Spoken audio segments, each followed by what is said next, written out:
Hey, what's up, Willie? How you Hey, doing? man. Man, so another week goes by, more car news. Before we were talking about like the Honda Prelude coming back, and we saw that. And I think I sent you something. Was it that car that was going to be made into a CVT? Was it was it the Prelude? So I think it was that, yeah, with the faux shifter, all the so-called joy of feeling the gear shift without doing any work yourself. It's the manual transmission for Gen Z. But Yeah, I think you also sent me depressing news, that Subaru have that's the one. decided to bring back the Impreza as a CVT. As a CVT, that's the one. Thought, Wait a what is wrong with you, Subaru? man, God, yeah, that was horrible, man. Like, way to piss on your rally heritage and everything, man. Like, geez. I I mean, don't I was know. already pissed off. For the listeners out there, I had, I think it was a 2019 Impreza wagon, 5-speed that I really liked. Low profile, um, summer tires, which were fantastic in 2 feet of Idaho snow.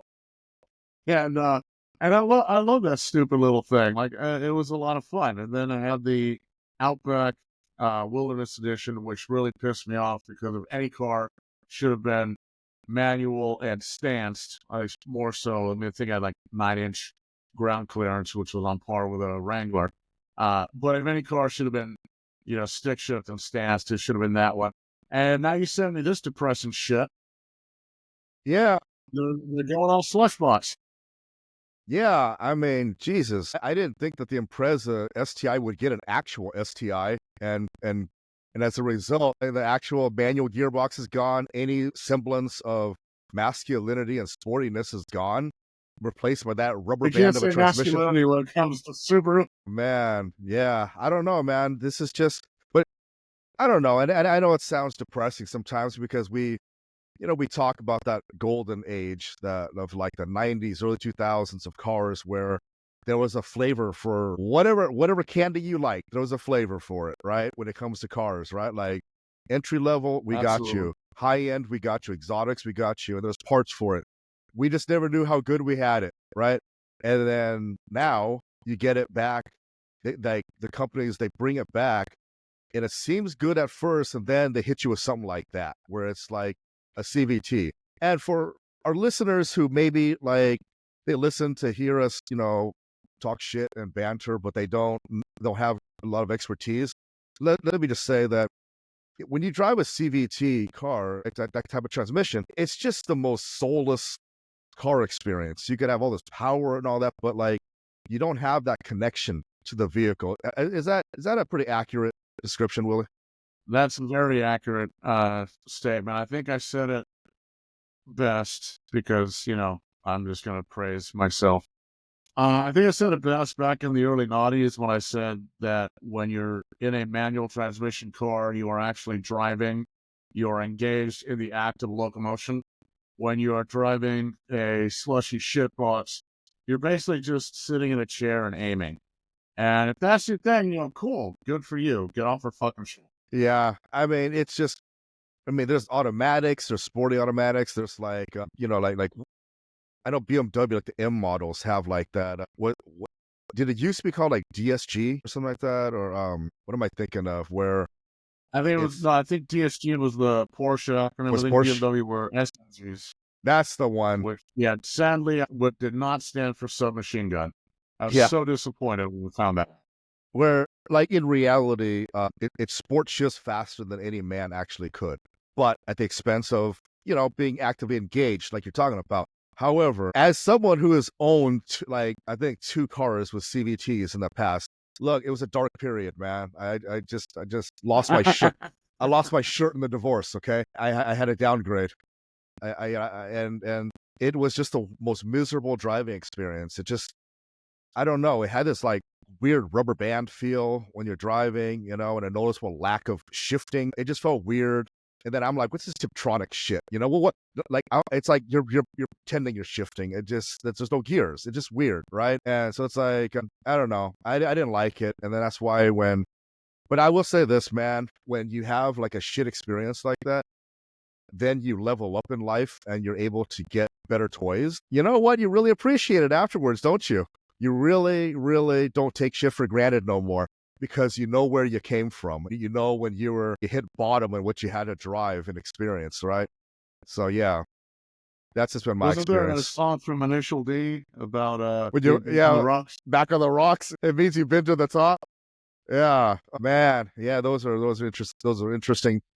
Those are great times, but yeah, there was a period of time though, right, where the cars started like really taking that downturn. Like when Mitsubishi kind of just Yeah, stopped making good shit, then it just signaled the dark ages for my car manufacturers. yeah. I mean, a soulless experience. But here's the thing: like you can have both, right? So if people go on YouTube and look up something called a geared CVT, it seems like a nice compromise between the slushiness of a regular CVT and the geariness of a real transmission. But it was also Koenigsegg, the CC850 or the Jesco or one of those ridiculous fucking 1,000 horsepower plus monstrosities.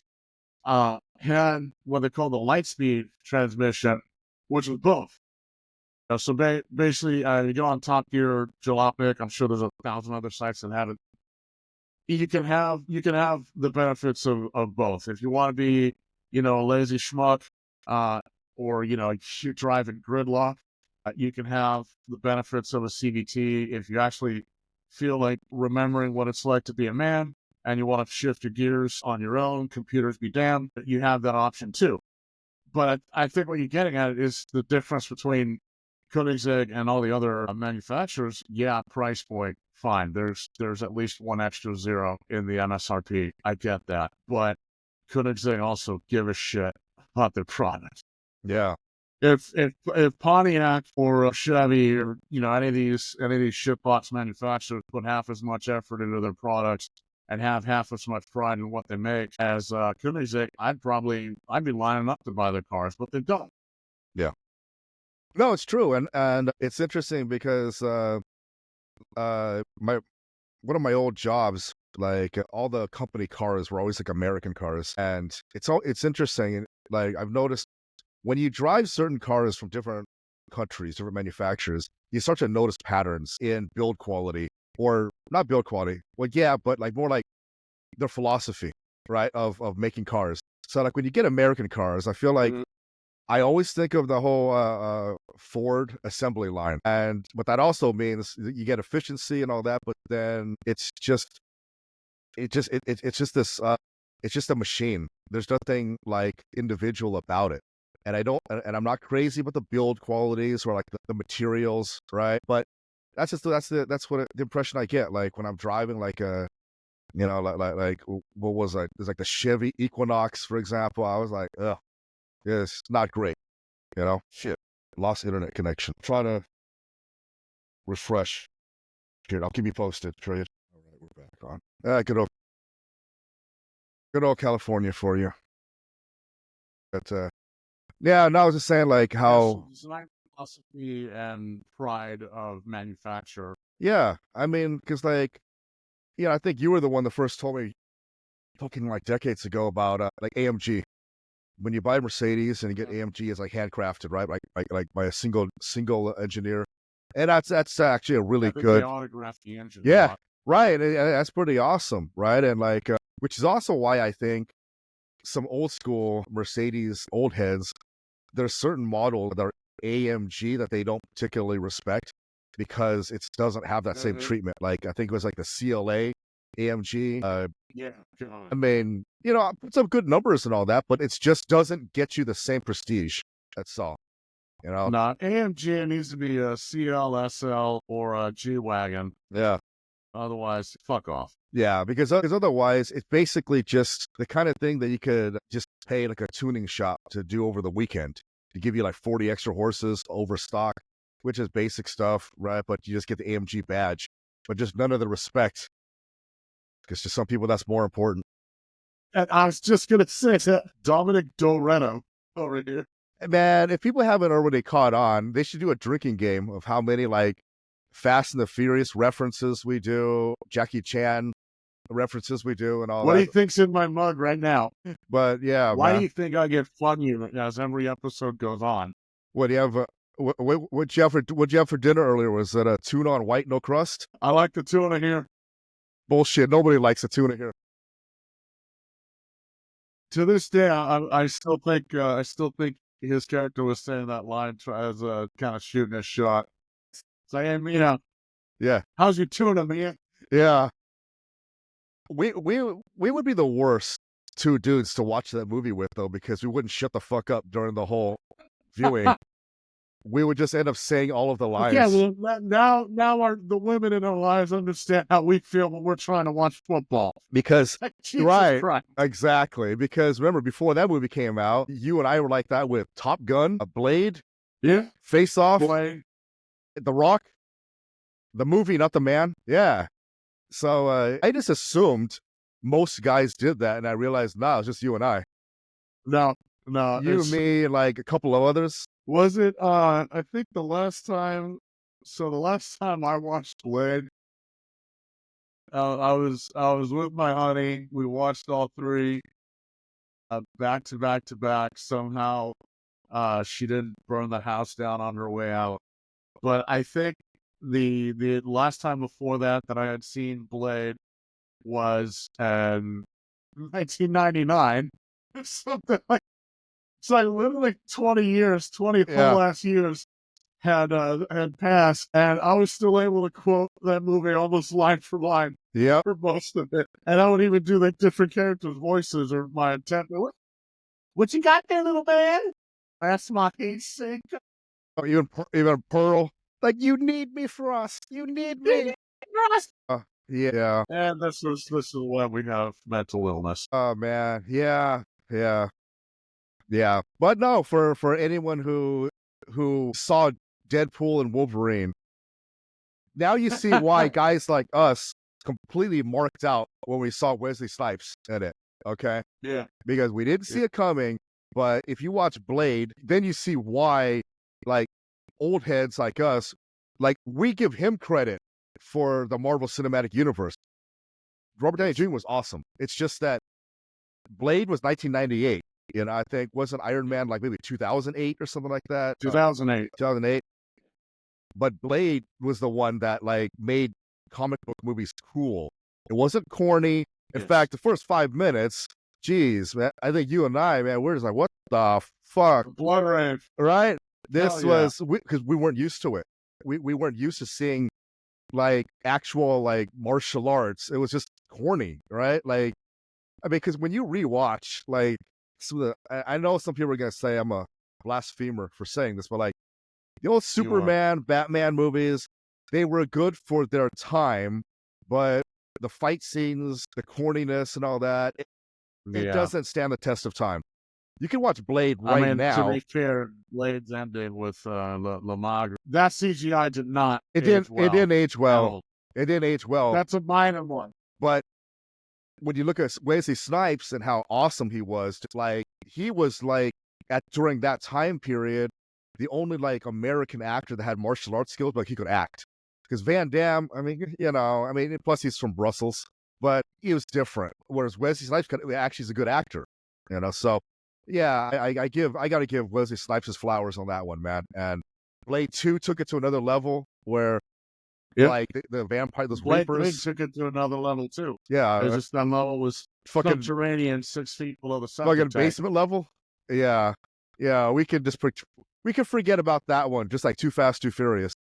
Yeah. It was the Blade duology, right? Yeah, exactly. But yeah.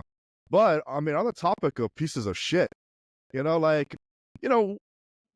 we have our cars that we universally praise. Last time we were talking about the RX-7.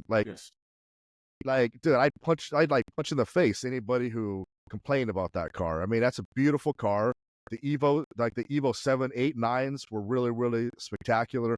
Well, actually, all the Evos up until the 10s, I think, were great.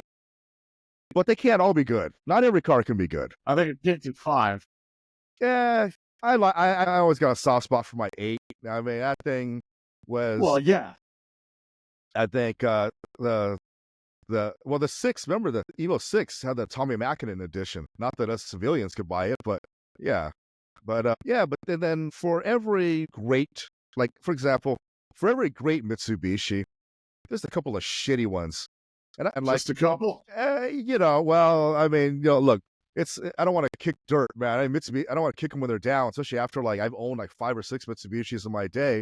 Half of them were good, but like for example, you probably maybe you remember I had like I think it was like a 20 man, maybe like a 2007 or 2008 Mitsubishi Galant. I had one of those for a while. Yes, It was a dark time in my life. I know. I feel bad for you. It was like it was heavy, refined. It was 160 fucking horsepower. It felt like 120, and I remember like it. And I don't know, maybe it's me, but like the like the area of the door rest, where sometimes I drive, I rest my elbow there. Yes. It by the time I returned that thing to the dealer, man, it had the indentation of my elbow in it. And I'm like, that's not normal. Okay. And so that's just like one of those fit and finish things, the materials. It's like you drive it and it just looks incomplete. Like I know cars are manufactured, not born, but if it was born 3 months premature. The grill hadn't developed yet. The freaking headlights were still like, I can't believe they designed it like that, And so, yeah, I would say that was one of the worst cars I've ever owned. I don't know, man. Let's go down a list of shit cars, man. You got one for our viewers? Oh, Jesus Christ, do I have... I mean, first of all, I gotta... Yeah, fuck it. You know what? We'll just go live. We'll do it live, like O'Reilly. In no particular order, because I picked 3 absolute shit boxes. My first choice, one of my first choices, be the 1961 Corvair. Now, I know this is probably gonna piss a lot of people off because there are Corvair clubs in the modern age. God alone knows why, but everyone needs a hobby. So for those that don't know, the Corvair was a rear-engine car that would eat you alive. And prior to the Corvair, the rear-engine car is not that new and exciting in and of itself. Porsche 911s, a lot of them are rear engine. They have really rear biased weight distribution, static and dynamic. But rear engine cars are so much fun to crash that even Nazi officers in what is now the Czech Republic were banned from driving what are called Tatras because of how many of them were killed behind the wheel. Oh, man. So, right off the bat, if a car is too dangerous for Nazis, then you should probably think twice about getting in one. But what was famous with the 61 Corvair, you could get into trouble really, really quickly if you didn't know what you were doing. And I don't mean didn't know what you were doing like you're a typical LA driver. I mean, if you had an appetite for being a dickhead, this car would happily buy you a coffin. And it was actually the subject of a book called Unsafe at Any Speed by Nader. Nobody under the age of 40 knows who the fuck I'm talking about. And it was also targeted by the Motor Vehicle Safety Act of 19. The car was so lethal in the eyes of the lawmakers anyway that actually caused the establishment of the National Highway Traffic Safety Administration. Sorry. Wow. And so right off the bat, you have a configuration that's too dangerous for Nazis and put into a car that is so lethal it creates a completely new government body to regulate. There's not that many cars that could do that. But so there's a couple things wrong with this. First of all, the steering column was single piece, and if you don't understand structural mechanics, when you have doing hand motions like our fucking viewers who aren't on YouTube can see what I'm doing. But if you have a structure like your finger or a hollow tube, if you pull on something, it's almost always going to be stronger in tension, meaning you're pulling, than it is in compression, meaning you're trying to crush it. The problem with the steering column on the Corvair is that when you were in a head-on collision, it didn't want to buckle. So when you compress a column, most of the time we'll just bend out of shape. That's called column buckling.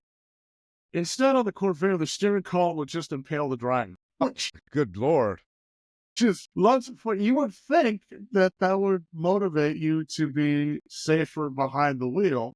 But as they teach you in motorcycle safety courses, as they teach your drivers ed, as they teach you when you're learning how to cross the fucking street, it's not your stupidity you have to watch out for. It's always the other guys. Yeah. So some of the other claims to fame, leaked oil, again, 1960s American car. That's not a big deal. You know, if you thought the RX-7 made drinking oil cool, you were off by a whole generation. But the fact that you had, because of the way the engine was configured and how the HVAC system was configured, you could very easily turn on the fan, try to cool off, and have some exhaust continue having. So Damn. I guess if you're having a bad day, I guess this will save you the duct tape of the hose. Typically not a good thing to have, but of course, you know, the only thing that makes that better is, let's take a car that is already dangerous, is piston oil, is skewering its drivers like Vlad the Impaler every time they get into an accident. And in the front area, let's give purchasers the option to have a gasoline burning heater. No. Oh, no. Why this is the case, I don't understand. From an engineering standpoint, obviously I could find a few things wrong with this, but just from a business standpoint, I have to ask, how many pictures of the boss with his mistress did the design team have to convince the superiors to approve this shit? And again, so this is just a collection of shit ideas. I know I mentioned handling a few times. Here's why. So suspension is one of the black arts of automobile design, car tuning, whatever. It's a lot like the people who know how to completely reflash an ECU and then program everything from scratch. Like, if you're good at it, you're really fucking good. Okay. And everyone will just get out of your way because they all think you're a witch. If you're bad at it, you can really get people killed very quickly. So the Corvair had something called a swing axle. So in a solid axle, your wheels are going to remain perpendicular to the ground no matter how heavily they're loaded. That means, you know, more weight on them. But with a swing axle, the wheel is going to move into an arc around the attachment point. So you have the differential in the center, you have an actuated point on either side, and then you have the arc going out to the rear wheel, right? And so that's what's called swing axle suspension.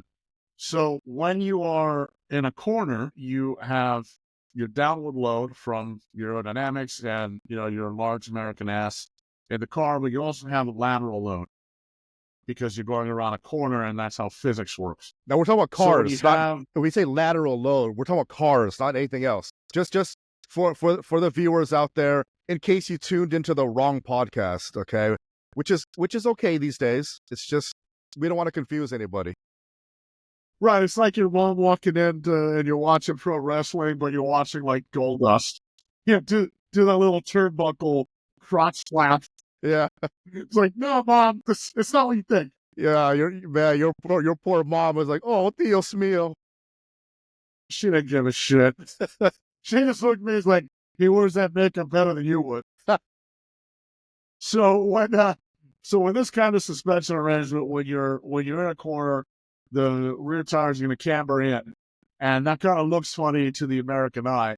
And when you combine that with the 60 to 63% of the weight on the back axle, you get a very compromised performance in a vehicle. And yes, again, I said Porsche have rearward weight bias. Because the 911 GT3R has 63% of the weight on the rear wheels.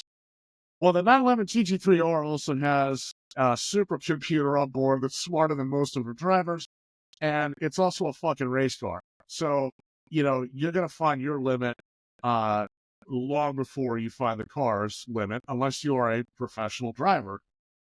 the people driving the 911s by and large are not, and the people buying the Corvair absolutely were not. And you can pile a lot of this on the design team. The handling could have been fixed with, a roll bar or a camber compensator. All of these things were known to the engineers at the time. This would have made the handling problem disappear. Yeah. But here's the thing. The tire pressures on the Corvair, 15 PSI front, 26 rear. In no car that's not a performance machine are you ever going to find that in the modern age or even in the back then age.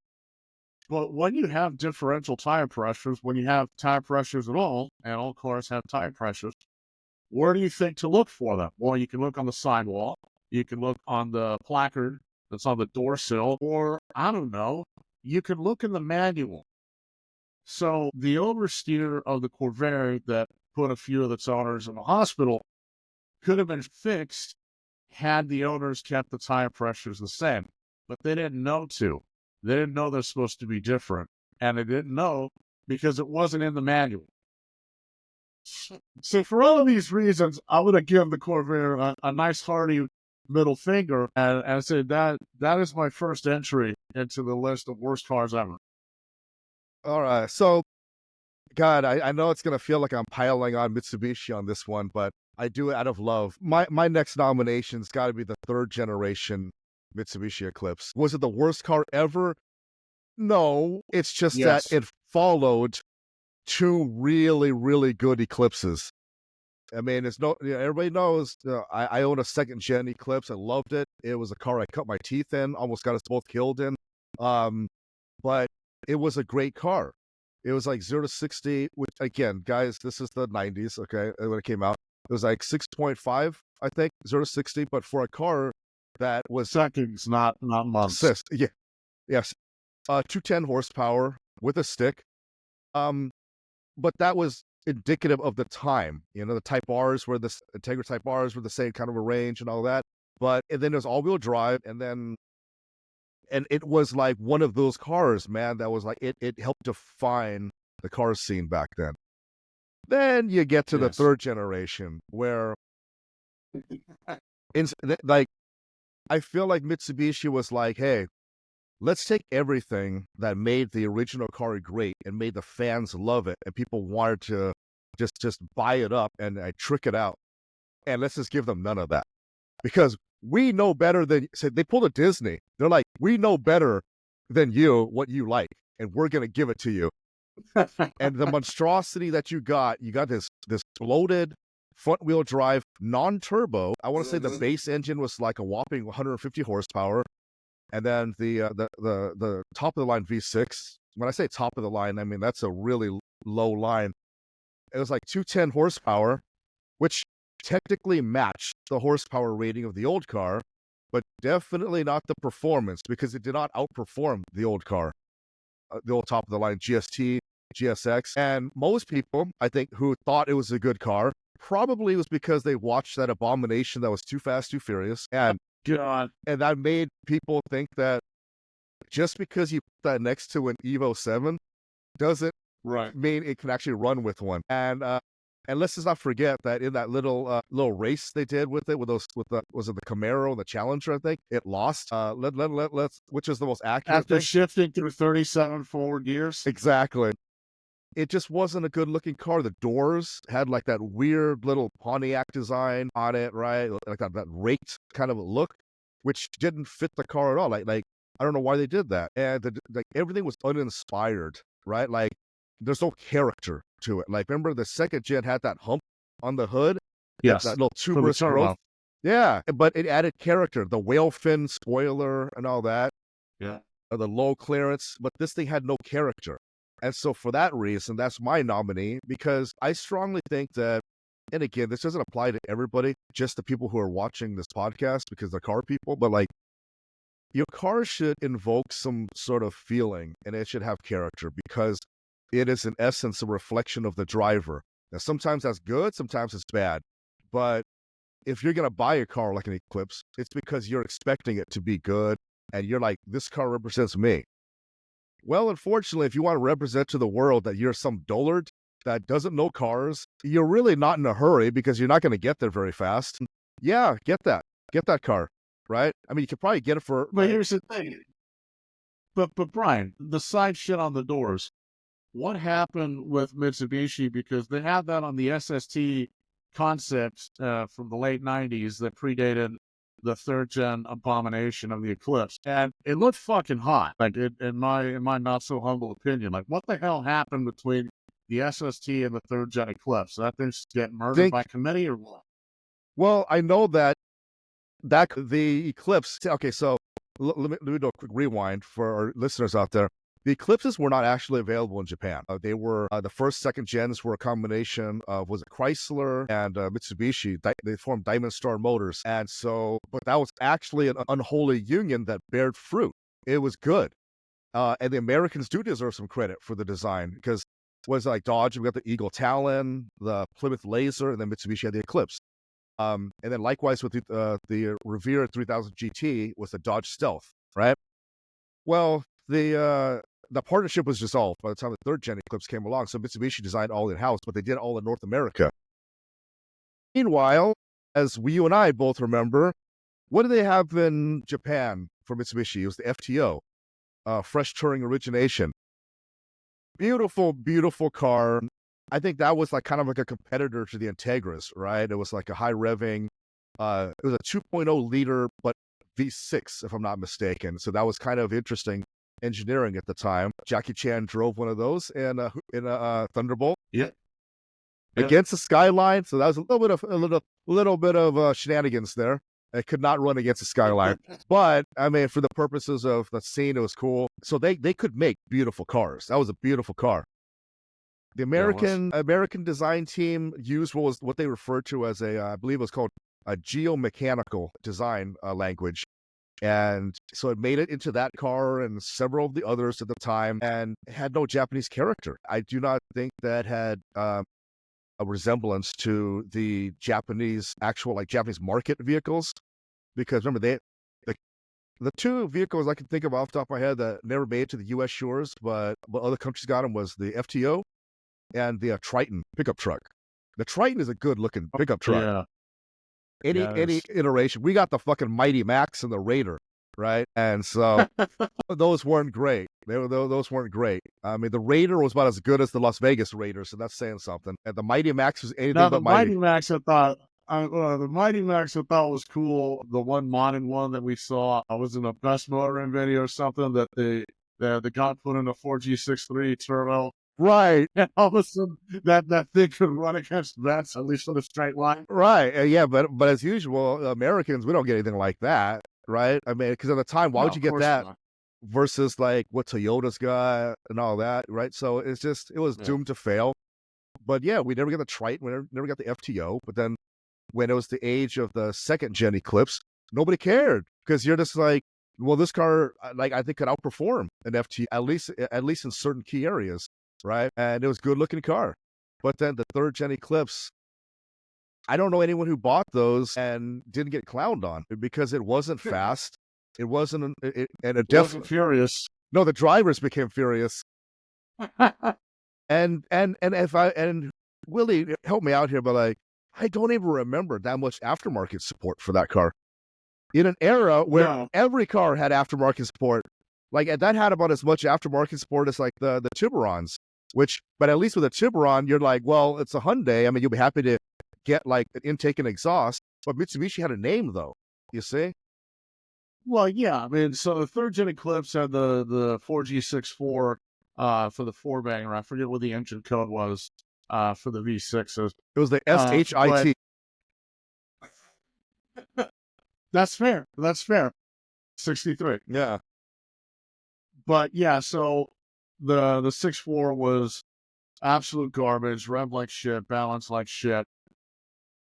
At least the Hyundai Tiburon, at least the Tiburon that I had, which was a 2003, had the 4G63. So even though it wasn't like a lot of drop-in bolt-up support for parts, if you found parts for the 4G63, it would be a bolt-up solution.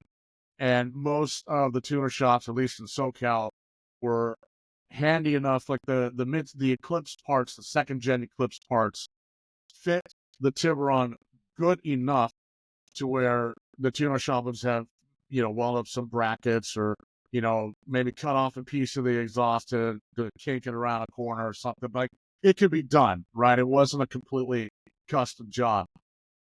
The Eclipse, as soon as that third gen came out, I think I told you, like, I think import tuning is dying. Yeah. So that's like, we're fucked. Yeah. That did it. And like no body kit can make that look good because, like, first of all, the second gen Not Eclipse. even a Bolex. No. Even the second gen Eclipse, it looked fine the way it was.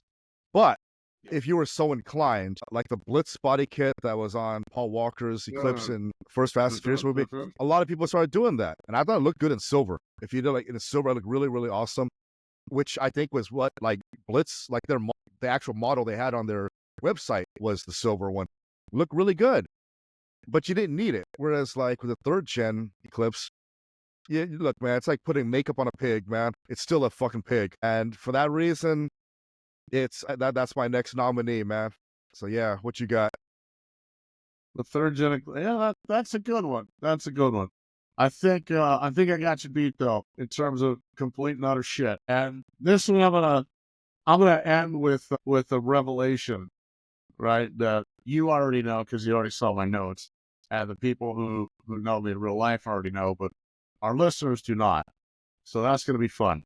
So my second nomination, the infamous. You want a hot car. Everyone wants a hot car. You don't get any hotter than the 1971 Ford Pinto because it caught fires. So that's the obvious problem. Uh-huh. Typically, you don't want your car to turn into a barbecue, and you typically also don't want to be in that barbecue No. when it happens. And this one kind of hurts. And I want to be respectful because, burning to death is kind of a shit way to go. I mean, Brian, you're in Los Angeles, you understand. Maybe I won't be that respectful. But okay, so this kind of pisses me off because it's the first of my two nominations that illustrates what happens when engineering and business do not communicate and are not on the same page. And for those who are not in engineering or who do not work in a business where you are selling highly engineered products, they may not understand this. Like, there's stereotypically a lot of enmity between these two disciplines, right? Because the stereotype is, us engineers are just a bunch of navel-gazing aspies that want to work in our computer and they don't figure things out. And, that's how most of the business types view us. And then on the flip side, we even have a joke in engineering that you go get your MBA and get your management lobotomy. That very rarely do both sides see eye to eye. And that's a problem. There was a problem with the Challenger space shuttle. And it was a problem with the Pinto. And for those who are not aware, some of this problem we just blame on the government, but we'll get to that. So on the Pinto, the fuel tank was placed between a solid live rear axle, which we already covered with the Corvair, and the rear bumper. Okay. Now this seems stupid, but at the time you have to understand everything is in context. At the time, this was standard practice. So the vulnerability was caused by when you get a rear end collision, you have fuel leak, and you have this lack of structural reinforcement, what they call a crush space, which is what it sounds like. It made the rear bumper basically an ornament. There was nothing behind that to support the impact load. So there was some discussion between management and engineering. The point is that the regulatory environment during the development period was very murky. So at the federal level, you have what's called FMVSS, Federal Motor Vehicle Safety Standards, and there was something called Section 301, which was first passed in 1967. Not that interesting so far, but here's the thing. 18 months into the development cycle of the Pinto, the NHTSA proposed expanding that Section 301 to cover rear-end collision, and the standard was going to be a 20-mile-an-hour moving barrier, rear impact, and most of the OEMs, balked. And when the government said, "Oh, by the way, our long-term goal is a 30-mile-an-hour fixed barrier standard," everyone lost their fucking mind. So Ford, to their credit, elected to voluntarily meet the 20-mile-an-hour standard by 1973. But of course, what model year are we discussing? 71. So it's like, yeah, we'll get to it. Okay? Well, it's fine. All of the OEMs objected to the proposed methodology during the comment period. Ford decided to just like, oh yeah, we'll do it down the line, but let's get this done first. Okay. Starting in 1973, there were reports of pinto fires in rear-end collisions. To Ford's credit, the recall group twice reviewed the field data, found no actionable issue. What would happen is there was basically a little part, the literal definition of a 10-cent Home Depot part that could have been installed. So when you get into a rear-end collision, there wouldn't be a spark after the fuel leak. Remember the crush space. Yeah. There's nothing between the bumper and the fuel tank. So when you hit it, that tank's going to leak. And when you hit it hard enough, if the tank caught fire, if the fuel caught fire, there was a bracket or a pair of brackets on the rear of the front seats that would break. So what happens in the collision? You get hit from the back, you go forward, but there's inertia. So what would happen is you would get a collision, the fuel would spark, the brackets on the back of the seats would break, you'd go forward, you hit your head on something. What do you do after you go forward in a car accident? You bounce like a basketball. So you'd bounce back, but there's no bracket supporting you. So after getting hit, after having your car catch fire, after bouncing your face off of something in front of you, you would rebound backwards and basically get rotisserie face first into the fire that is in the back of your car. So if that sounds horrible, it's because it probably is. And for everyone who's interested, I actually have a link. I don't know if you want to post a link on the YouTube channel or however else you want to do it. There was a paper on the Journal of Business Ethics that focused specifically on the Pinto fires, and it was written by a guy named Dennis Joya. That name's going to come important here real quick. Joya worked as the recall coordinator at Ford. When he got the job, he inherited over 100 active recall campaigns. What's the first thing you have to do when you have a mountain of work and very few resources? You got to rack and stack, right? So that's what he had to do. To his credit, and he has said this in person because I have heard it firsthand for reasons that I will get to here momentarily. When he was working a recall, he was very proud of the fact that Ford were extremely responsive. If he called up the CEO and said, "This is Joy on a recall, get him on the line," the CEO would walk out of a meeting and take his call. Right? Like that's some big dick energy that you can't buy. Yeah. So Ford absolutely took recalls extremely seriously. But when you rack and stack, how do you sort and organize? You have to use standard operating procedures, which at the time Ford had none for, what do we do if our cars catch it fire in rear-end collisions? So for those who don't know, this is going to sound like some Fight Club shit, but this is how it works. If you're going to recall a vehicle or some other product, that problem needs to be recallable.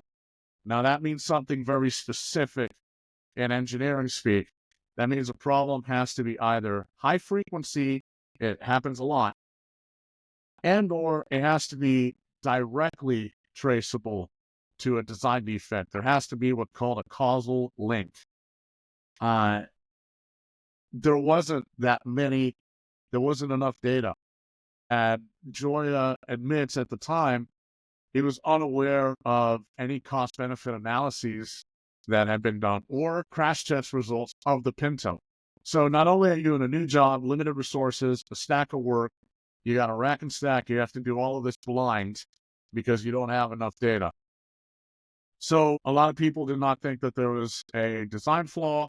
There was no contradictions with external standards. Again, remember, this car was legal based on FMVSS Section 301 at the time. So the tank leak was not actually seen as a defect, but it was also unalterable because of the car size. If you haven't seen Stranger Things, there's a Pinto in there. I think Winona Ryder's character drives one. She survived through season 4 so far. Fingers crossed. But the problem is that because of the car size, it was one of the first, truly commercial compact cars. And the use of very lightweight metals and very lightweight construction to get high gas mileage, there wasn't a whole lot that you could do. So it was what's called a unibody construction. So instead of having a ladder frame and having the body bolted on, you have what we in aerospace call stressed skin. So everything is a structural member. So that crush space winds up like an accordion. I remember I said, I heard Joya say this firsthand. Remember I said, you have to be very respectful of the guy. Why did I hear Joya say this firsthand? Because not only have I read Joya's paper, and not only have I read Joya's case study on the Pinto fires, Dennis Joya is Professor Denny Joya at Penn State. He was actually one of the first professors I had in my MBA course. We studied this in great, horrifying detail, and he will tell you, firsthand, yes, they voted. They voted more than once whether or not to recall the Pinto. It was 3-2 against, so no recall. He cast the deciding vote. And he'll be the first one to tell you, nobody at Ford ever told him or tried to pressure him one way or the other. He had to make a decision based on all available data, which unfortunately wasn't enough to keep people from getting rotisserie. Yeah, man. Yeah. And for those who, I will put a graphic up of the Pinto too, but that also shows it was one of the uglier fucking cars too, man. I know we were talking offline about it. Was not beautiful. Look, it was better looking than the Mustang too. Okay, which isn't saying much. I agree with that one. That almost made my list, by the way, because like you go back in time and there's like the AMC Pacer, the AMC Gremlin, which those were ugly cars too, right? Yes. And speaking the shoebox car. Yeah, and you know what? And my next nominee is, I don't have an issue with the technical aspects of it because, it was an SUV, about 185 horsepower, and this was around like the early 2000s, which was respectable for like a mid-size SUV. But it was the ugliest. It was the ugliest thing on four wheels that was ever created. And of course, I'm talking about the Pontiac Aztek. Sorry, I got something caught in my throat. Like, if you ever were one of those dudes who was like, I can't find a date to the prom, I think I'll just ask the ugly girl. Don't ask the ugly girl out. Because now you're going to take a picture and it's going to be immortalized. They're going to be like, you took that to the prom. Now, yeah, but you still went to the prom. It's better to go stag than to go with like the ugly chick. And likewise, just because sometimes the Aztecs were discounted does not mean you should actually just buy it. And remember, the 2000s, after like, I think it was like the Ford Explorer after Jurassic Park, remember, like SUVs were a thing. Yeah. And everybody wanted, like a lot of people wanted SUVs because they were just that, sports utility vehicles, that utility. But the first gen Ford Explorer, for example, good looking vehicle for what it was and all that. The Jeeps were functional, right? They were what they were. Toyotas, Highlanders were always good looking, right? Toyota never really like had issues with like making SUVs. They're all pretty cool. So likewise with Honda. Yeah, Pontiac not so much. And it didn't help that they fucking spelled Aztec wrong too. Like, I know they put a K. Listen, I know it's the Mortal Kombat era, but that worked for Mortal Kombat doesn't mean it works for you guys, right? For Mortal Kombat, because they have fatalities. Yeah, or maybe the actual, maybe any remnants of the once great Aztec civilization, maybe they pursued litigation and didn't want their civilization attached to that freaking monstrosity. But like, again, we'll put up a graphic for viewers. Be warned, because it was like you had 4 different teams designing a different quadrant of that car, and then they just put it together. It's like this puzzle that didn't fucking match. That's what it looked like. It was so freaking awful. Like, I remember I saw one of those in person when I was working up in Seattle, and there was this social worker, nice guy, Native American guy. He came by our the program we worked at, and he had a yellow Aztec, and I was like, holy shit. I saw that thing up close. The closer I got, the more detestable it looked. It was so fucking bad. It was like roadkill, but worse. And I just, Jesus Christ. I was like, God, geez. Like, again, if you took that to the prom, it would be the only prom dress that would stay on that night. Okay? You're not buying her an appetizer. You're not even buying her dinner. It was just so freaking bad. Like, you're cool. If you were cool before, you were ridiculously uncool after you drive off the dealership lot on that thing. It's just because SUVs were in doesn't mean any SUV will do.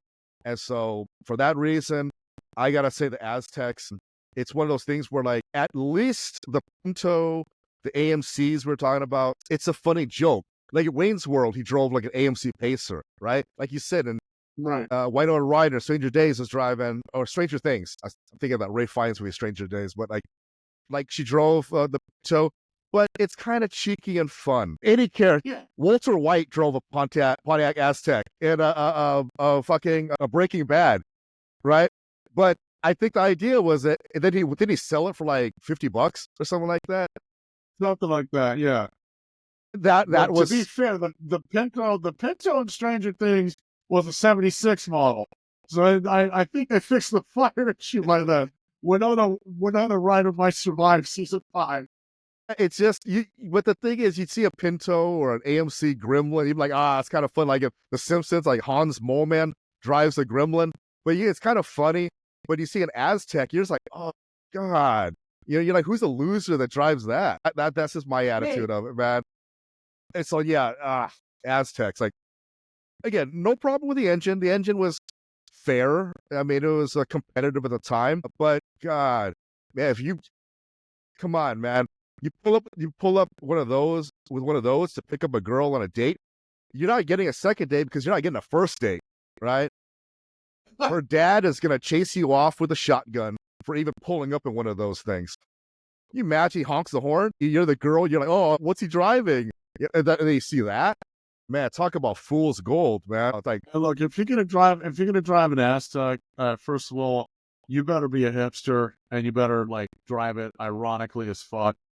But just go all the way and make the horn play La Cucaracha. I mean, dude. Yeah, I mean, that would be like the equivalent of like, just like you buy a Hershey bar, you bite into it, and you find out it's a turd. It's just, no, not, it's not the business, man. So yeah, Pontiac Aztec for me. That's absolutely vile. And I have to take issue with the whole ugly girl at prom thing, because my high school didn't have proms. I would have happily taken the ugly girl to a prom because it meant I got to have a prom. Instead, I had to drive, I think it was 8 hours to the middle of fucking nowhere, Arizona, to take my childhood sweetie to her prom. But I don't know about that dress staying up, man. I think there in every high school class, there's some lonely Neilmeyer in the back that, it's just, and it's got a pulse good enough for me. Man, I don't know, man. The dress comes off a Pontiac Aztec, and you hit that. You know, like when you watch porn, you got like that little porn music and all that. This would be like you fucking Aztec. It's like man. I thought you were gonna say the people that drive Aztecs are the guys in the back of the porno, like clapping, like. Yeah, they're not actively engaged. You're right. Oh man. I think I just dated myself again. They would be the equivalent of the guy from Pulp Fiction when Zed is going to town on Ving Rhames and he's like, get him. Like, yeah, when he's not, yeah, that would be him. Yeah, oh man, he's got that crazy face and everything. Yeah, that's the Pontiac Aztec right there. And that guy had the decency to get sliced shoulder to hip by a katana. You know, whoever designed the Aztec, I think, is just walking around breathing the free air. If you drove an Aztec and you were proud, then you know what? I hope you meet an actual Aztec with an obsidian blade one day, because that's more than you deserve. Oh my God. It's so okay, but serious question. Would you rather a Pontiac Aztec or one of the Ford Exploders that try to keep the tradition of the Pinto fires alive? You know what, man? Life is short. I'd rather burn out than fade away. That's fair. Oh my God. No, that's a good one. That's a good one. By that, you All mean a right. shitty one. Yes. Yeah, exactly. Exactly. But so people still bought it. That's the thing that gets me about cars, whether they look like electric shavers or the Pontiac Aztec, or they actually look something decent. You know, someone somewhere is always willing to sign a check. Well, you know, man, when you can't fuck the prom queen, I guess you do go for the bottom of the barrel, man, I suppose. So yeah. Wow. Yeah, that's fair. At least in my high school, the bottom of the barrel, I actually saw her about 5 years later. She grew a foot and a half. She was like 6'3" when I saw her, and she looked like an absolute goddess. But Pontiac were not that lucky with the Aztec. I think that thing just got uglier with time. Yeah. No, I think it only lasted 5 years. Yeah, 2000 to 2005. 5 year run. 5 years, yeah. There was no second That's generation. 10 years too many. So, yeah, I don't know, man. Oh, man. Well, that was utterly vile. So, my third choice, that probably won't surprise anybody. The 1997 GM EV1.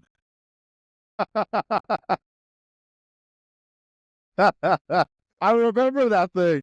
Oh, lordy, lordy, lordy. Why you gonna laugh so fucking hard, man? Man, I remember that because, you know, people think EV vehicles now, but they don't realize that it started a long time ago. But then I realized that car, if the effective range on that is basically however long your extension cord was. Well, yeah. Jesus Christ.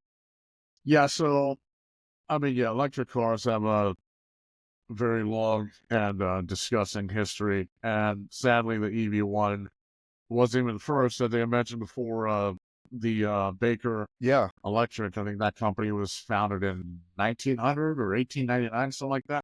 Didn't even survive to World War One, thank God. But yeah, so the EV1, let me take a sip of my totally not vodka and get ready for this shitstorm. So, first of all, those who are interested in understanding just how fucking bad can be, recommended viewing Your Homework Assignment is a documentary from 2011 called Who Killed the Electric Car? The answer to that rhetorical question is God, people with taste, and basic physics. So, I mean, here's the thing. First of all, let's get something out of the way. This is what makes this abomination even worse. Yes, GM were actually serious about the EV1. Okay, at least as far they were as serious as anybody could be about electric cars. Everything about this car was absolutely fucking awful, and much like I chose the Pinto for the collision of engineering versus business, I choose the EV1 because literally every single decision made on either side of the fence was absolutely abysmal. And we can start with the limited range. You said the range was about the length of your extension cord. That's actually not far off. Back in the day, before Elon made batteries cool again, car batteries were all lead acid. So the EV1 had a lead acid battery, which, again, that was peak technology at the time. Unfortunately, that battery weighed more than 1,100 pounds, and because of it, the car had no back seats. And just to make matters even more interesting, 1,100 pounds of battery had the same energy equivalence as half a gallon of gas. So if you ever wonder why EVs are utter horseshit and are never going to make any advancement in the real world, that's part of the reason why.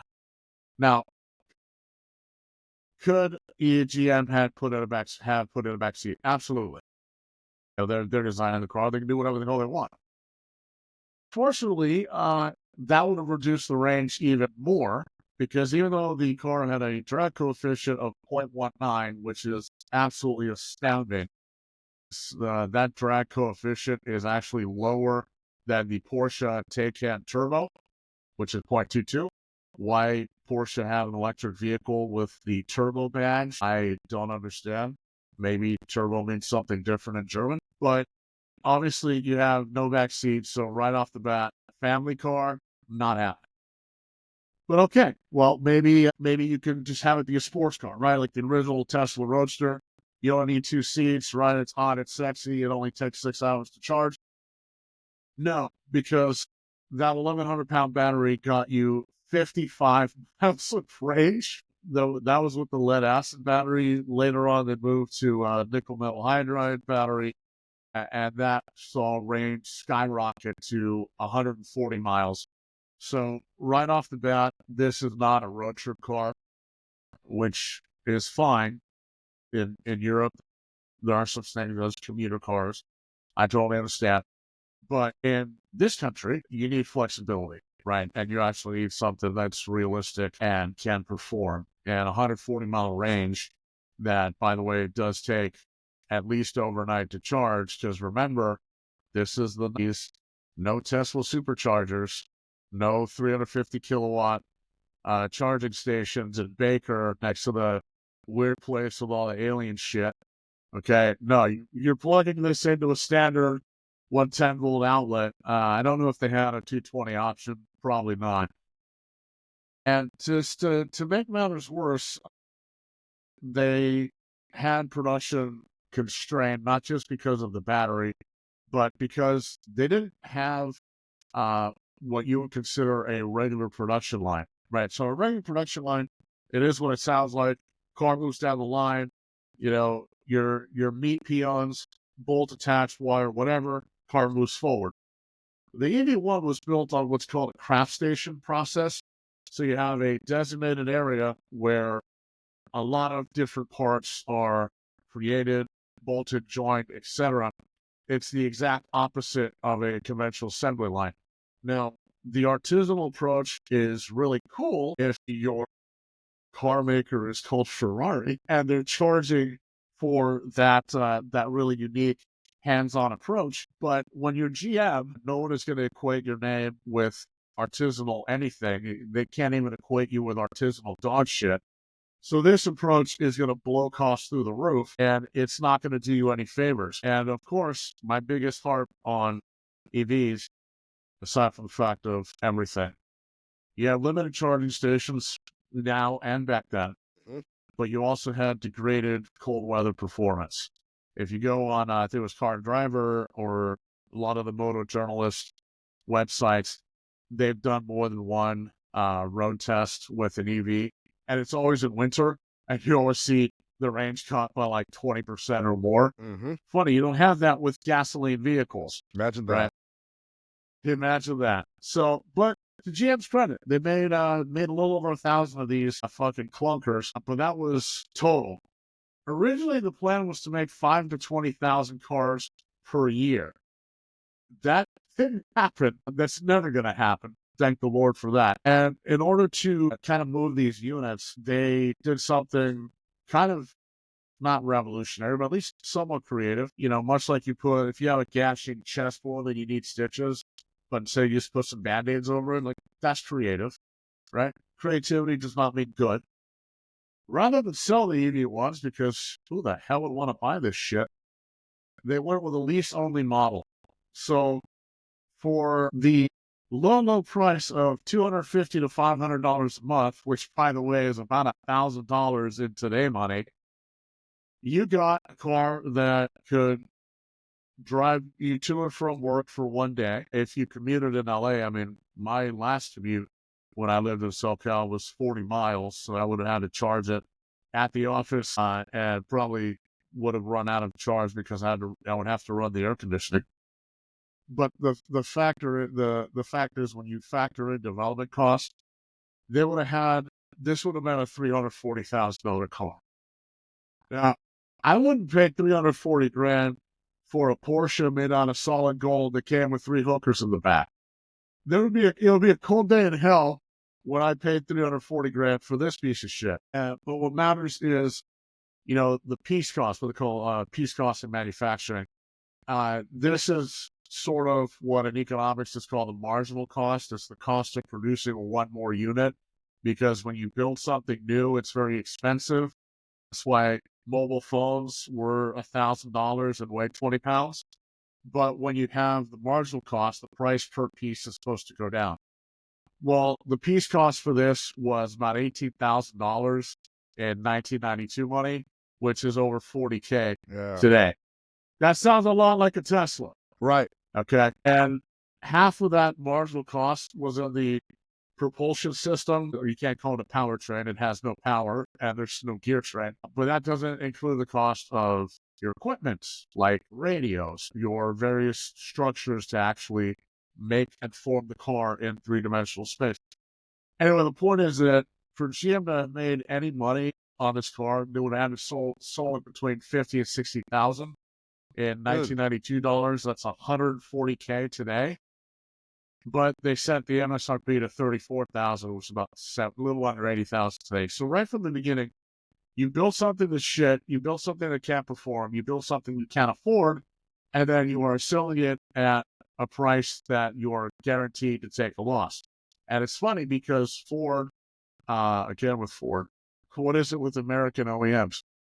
These are a lot of the same mistakes that Ford made with the Mach-E, that I will never call a Mustang, because that's not a fucking Mustang. That's a goddamn piece of shit. The exact same mistakes that GM made with the EV1, Ford made again with the Mach-E. The point is that shutting down this piece of shit was the only logical decision that GM could have made, aside from not building it in the first place. There's they had this happen to them at a time that they were already tanking. There's actually an article that I've got linked here called "GM Went to Shit in the Knees and Didn't Really Recover." And this one I love this choice because it's got a little bit of everything. It's got shitty design. It's got staunch refusal to accept reality. It's got incredibly stupid business decisions. And my personal favorite, which I think is endemic of most of the American automotive industry for decades now, it has a complete disregard for what the customer wants. They Disneyfied this before Disney was Disneyfying things. You said, we'll tell you what you want because we know better than you. Yeah. That's what GM tried to do, But again, this has nothing to do with environmental activism or anything else, because Honda Insight, I legitimately wanted one. I thought they were cool. You laughed at me mercilessly over that. The Toyota Prius, or as Clarkson calls it, the Prius, as in Prius out of this piece of shit. Again, these are high MPG cars that manage to be economically sound and not complete pieces of shit. So it can be done, just apparently not by GM. Wow. Yeah. No, I remember that car. Wait, did it? Why do I remember it only coming in one color? Or am I wrong about that? Because it came in red, right? Oh, you muted. Yeah, there we go. I think it only came in red because GM wanted to hide the bloodstains of the harakiri that you would commit if you actually were not dead driving one of these fucking things. And another thing that thing introduced, and we were all fucked for it in terms of design, is they seem to be under the impression that if you create an electric car, it has to be ugly as shit. It has to have this look of an EV, because the Prius is not a good looking car. A lot of these hybrids weren't, and it wasn't until much later where I think Nissan, to their credit, when they made the Ultima hybrid, it just looked like an Ultima, right? And the Toyota started doing that. It's just they're like, gee golly, why don't we just make it Highlander hybrid? Yeah, they're like, why don't we just make it look like a fucking regular car? Why do we got to make it so that one of the wheel wells is covered up and stuff, right? Like these little trademark design cues of electric vehicles or hybrids. I could never understand that myself, but yeah, I remember it was an ugly ass car. It's frustrating because you don't, when you have an electric drivetrain or propulsion system, whatever, you're so completely unconstrained by any of the requirements. You don't need a big hood to fit a massive engine. You're gonna probably undersling the battery. If I want to call it a fuselage, but that's aircraft. In the main body of the car, you can have the propulsion system out on the wheels. You're so free from a design standpoint. Why the fuck did you make it look like this? That's what I'm saying. I mean, like, look, like we would just finish talking about the Pontiac Aztec and that monstrosity, but like, I don't know why electric car manufacturers felt like they had to be like restrained and make these like weird. I mean, I remember for a while people kept describing it as futuristic, and I was like, wow, the future looks really bleak. But I'm glad they did away with The that. future looks like Demolition Man. Man, and we'll save that for our LA Sessions commentary on that one. Well, but here's the thing. Like you mentioned before, design philosophy. I talked about having pride in the shit you put your name on. You don't see this. You don't see this overseas. You don't even see it here. Like, okay, I'll happily talk shit about Elon all day, but the first Tesla Roadster was absolute sex. Could I afford it? No. Would I buy it? No. Did it look the business? Yeah. The Rimac Croatian supercar. Yeah, that's all electric. It looks fucking gorgeous. So this is what happens when you have, design by committee, and you have design toward dumbest common denominator. Like, that's the thing. American companies can and have made good looking cars that you would be proud to be seen at. Like the 1992 Viper, car that was so fucking cool, it had its own TV show. It was so cool, it would roast your leg getting it around because of the slide pipe. You had 67 Mustang, obviously. You had 68 G. Like, a lot of cars from the 60s. You had the Plymouth Roadrunner 440. You had the Chevelles. They are capable of building cars that at least look like they don't suck. But apparently, our philosophy now in the automotive industry in this country is we build big trucks, we cannot lie, and all these other models can't deny they're complete shit. Yep. No, you're right. You're right. And sometimes, yeah, you got these design philosophies or whatever, and you just feel like you're just married to it, right? And another concept that I think that I'll bring up, like speaking of GM, is the term badge engineering. For people who don't know what badge engineering is, so I gave the example earlier of the Mitsubishi Eclipse, the Plymouth Laser, the Eagle Talon. Badge engineering. It was like that union of like those car companies it was equally beneficial for all of them. So they had the rebadged version of the same car with just superficial differences here and there. Now, so if you want then a modern day example of badge engineering, but within the same family of cars where you're like, yeah, okay, it makes sense, is you take like, back in the day, it would have been the Toyota Avalon. I think they stopped making those, and the Lexus ES350. Now, uninformed people will tell you, well, you might as well just get the Avalon all decked out versus the Lexus. Wrong. They share the same engine. They share the same chassis, and that's it. The Lexus rides like a cloud. The Avalon rides like a Toyota. It just is what it is. It's what you expect it to be. The materials in the Toyota are good for a Toyota, but they're not premium like a Lexus. The leather on the Lexus is great, immaculate, the sound system.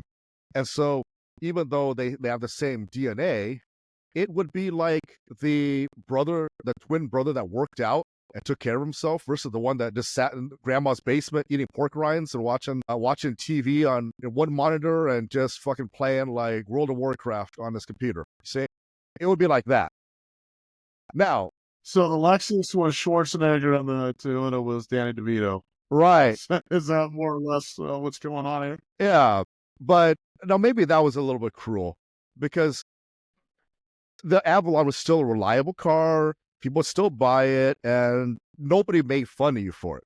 Now, I bring up that and the whole badge engineering concept to introduce the next car in the Hall of Shame. And that would be the early 80s Cadillac Cimarron. Because apparently... What the hell is that?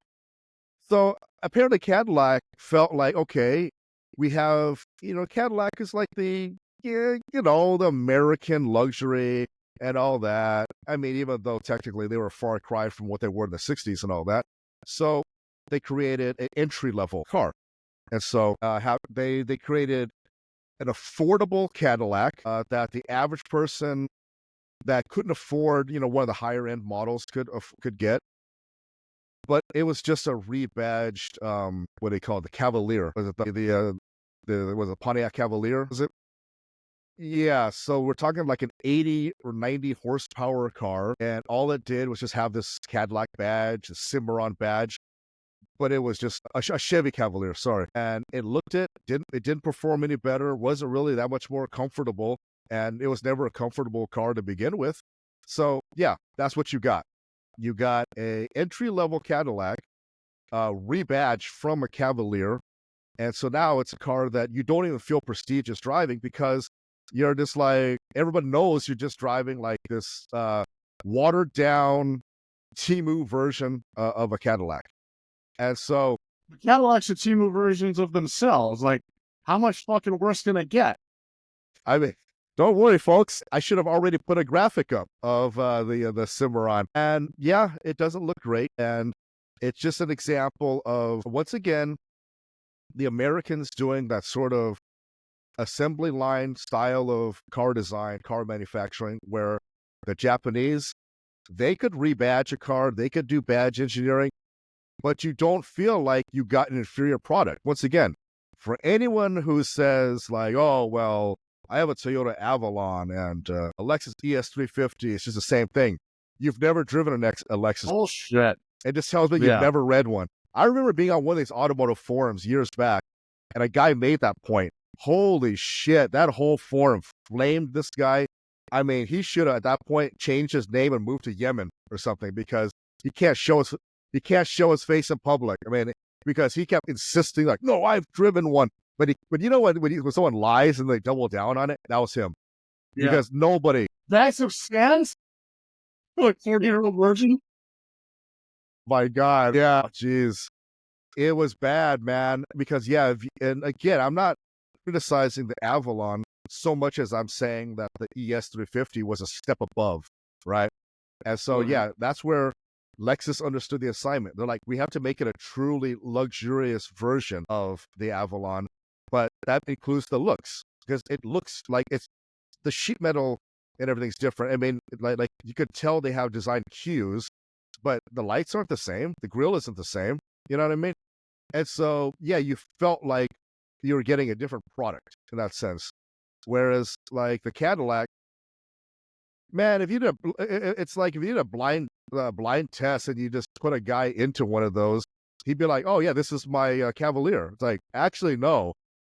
So yeah, it's just like, it would just be the equivalent of, at least, it would be like, to me, it would be the equivalent of like just the example I gave with the Avalon is like two twins, right?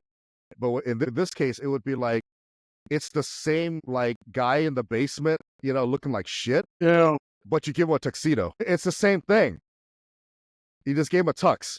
And it's not even a nice tux. It's one of those ones you rent for like $100 at Men's Warehouse. And it's not even tailored, right? I thought you were going to sit with Friar Tux. Is that still a thing? So, yeah, I think it is, yeah. Oh my God. So yeah, I got a problem with the whole badge engineering gone wrong. And so for that reason, Cadillac Cimarron gets my vote. I have to admit, that car is so shitty. I didn't even know about it until you brought it up. I'm looking at it now, and what the fuck? Yeah, it's just a Chevy Cavalier. That's all it is. So GM it's earned its way onto our into our Hall of Shame. Yeah, as it should. God. Well, that's just fucking hard to tell. Yeah, I mean, it's just one of those things, man, where like it offends me as a consumer more than anything, because it's the idea that a car manufacturer thought they could charge you a premium price for a subpar vehicle that's based on a subpar vehicle, right? And so it's just, that arrogance offends me. I mean, like if you're gonna, and don't get me wrong, I don't want to say it's just Cadillac that does it, I mean, I had the same kind of feeling when I drove a BMW 2 Series. It was a loaner, man. My car was in the shop I was getting an oil change, but that wasn't a rebadge though. It was just them trying to create a entry level car. It wasn't a rebadge of like a Mini Yeah, it was Cooper. genuinely bad. Yeah, exactly. It was bad Right. on its own, but yeah. And so yeah, I mean the badge engineering thing can be done right, like with Lexus. But with Cadillac, not so much. So yeah, that's what I got. Well, wait, so side note, you're not looking forward to getting an M2? At least not a BMW M2. Well, have you I'm not talking about the Browning machine gun. well have you noticed though the BMW 2 Series? So there's like I feel like there's two variants. There's what you're talking about, and then there's like the other 2 Series. Like you're talking like the M2s, but those are actually good cars. There's like Really? yeah, Okay. there's like the BMW 2 Series that is just yeah. I'll put up a graphic for. I mean, it wasn't one of the cars I was including, but maybe now. Yeah, I'm pretty sure it was. Unless it was I the. don't know. Wikipedia says the M2 current gen comes in a 6-speed manual. You know so what? Maybe, My bad. My maybe I bad. need to shoehorn my fat ass into one of these cars. You know after what? all. My bad. I see what I did wrong. It was the 1 Series. That's what it was. It was the 1 Yeah. Series. Yeah. Your shoulders are wider than that car is long, Well, so I don't really know dude. what kind of joke that was to put you in one, even as a loner. I believe that when you go to a luxury dealership, you have a luxury car, the loaner they give you should be your equivalent or better, not a downgrade. So you have a 4 Series, they give you a 4 or a 5. You know, a 5 you never Right. get below a 5, but you have a 1 you never get anything above a 2. So yeah, that's my attitude of it. That's fair. Jesus. Well, yeah, I mean, badge engineering is kind of, well, I mean, there was kind of badge engineering with the Diamond Star Motors era, but at least the cars that came out of that were somewhat okay. Right. Right. So Right. we'll let that shit slide. Yeah. And those weren't it wasn't like meant to be a luxury version. They were all competitively priced with each other. Yeah. Yes, I agree. Well, that's a good one. What else you got? You know what, actually, sticking with the theme of badge engineering and that term, I'm gonna one up it, and I'm gonna go. What's worse than badge engineering is parts bin cars, parts bin engineering. Yeah. So, Yeah, let's go the Jeep approach to car design. oh, I'm Just glad. enough economic part. Oh, I'm glad you mentioned Jeep because this is from the Jeep family. You just wouldn't know it. It would be the Maserati Ghibli, specifically the model Fuck. from 2013 for a decade till 2023. Oh my God. Um, Wait, Ghibli, this wasn't like Studio Ghibli. This isn't Howl's Moving Spider. Or this was this is a real car. People were paid money to name a car that. oh, and they this came is up bad. With fucking Ghibli. This car has actually become Yeah. because this car loses like 52% of its value within like 4 or 5 years. And so this car has actually become the symbol of fake wealth. That's why, like, if you're like an influencer that's actually broke, but you want to give the illusion that you have money, and some guys have actually been called out for this. They'll buy a used Ghibli from like CarMax or something like that. Now, here's a problem with it. Like, It's like, I want to say it's like 275 horsepower, so that's not bad. But the problem is it's mated to a inferior transmission. The parts bin aspect of it means that, for example, the infotainment systems from a Jeep Cherokee, and a lot of the other parts are just from random cars. And I think I mentioned to you this before, like where like the paddle shifters are way too small, and it's not ergonomic with like the blinkers and all that. Or no, I'm sorry, I got it reversed. The blinkers are too small, but the paddles are too big, and so you can't just seamlessly, access it. At least yeah. it's so because again, they're coming from different cars versus just creating their own. Right. At least even like Mitsubishi, when they were making like those shit cars, at least their magnesium paddle shifters were specifically designed for whatever model it was. Whereas these guys, they just went to the IKEA parts bin and just put together a car, right? And because it's a Maserati, people thought, well, it must be really fast and all that. It really wasn't. Imagine getting something that is priced about as much as like a 5 Series, a BMW 5 Series, but nowhere near as sophisticated. It didn't handle well. And in fact, my favorite is if you got your hands on the steering wheel, all right, and you kind of turn it like this. I know people are listening on our Spotify and I can't see, but if you just kind of grab it and you just kind of tilt it to the left, to the right a little bit to jiggle it around, it'll just go straight. It won't actually even turn at all.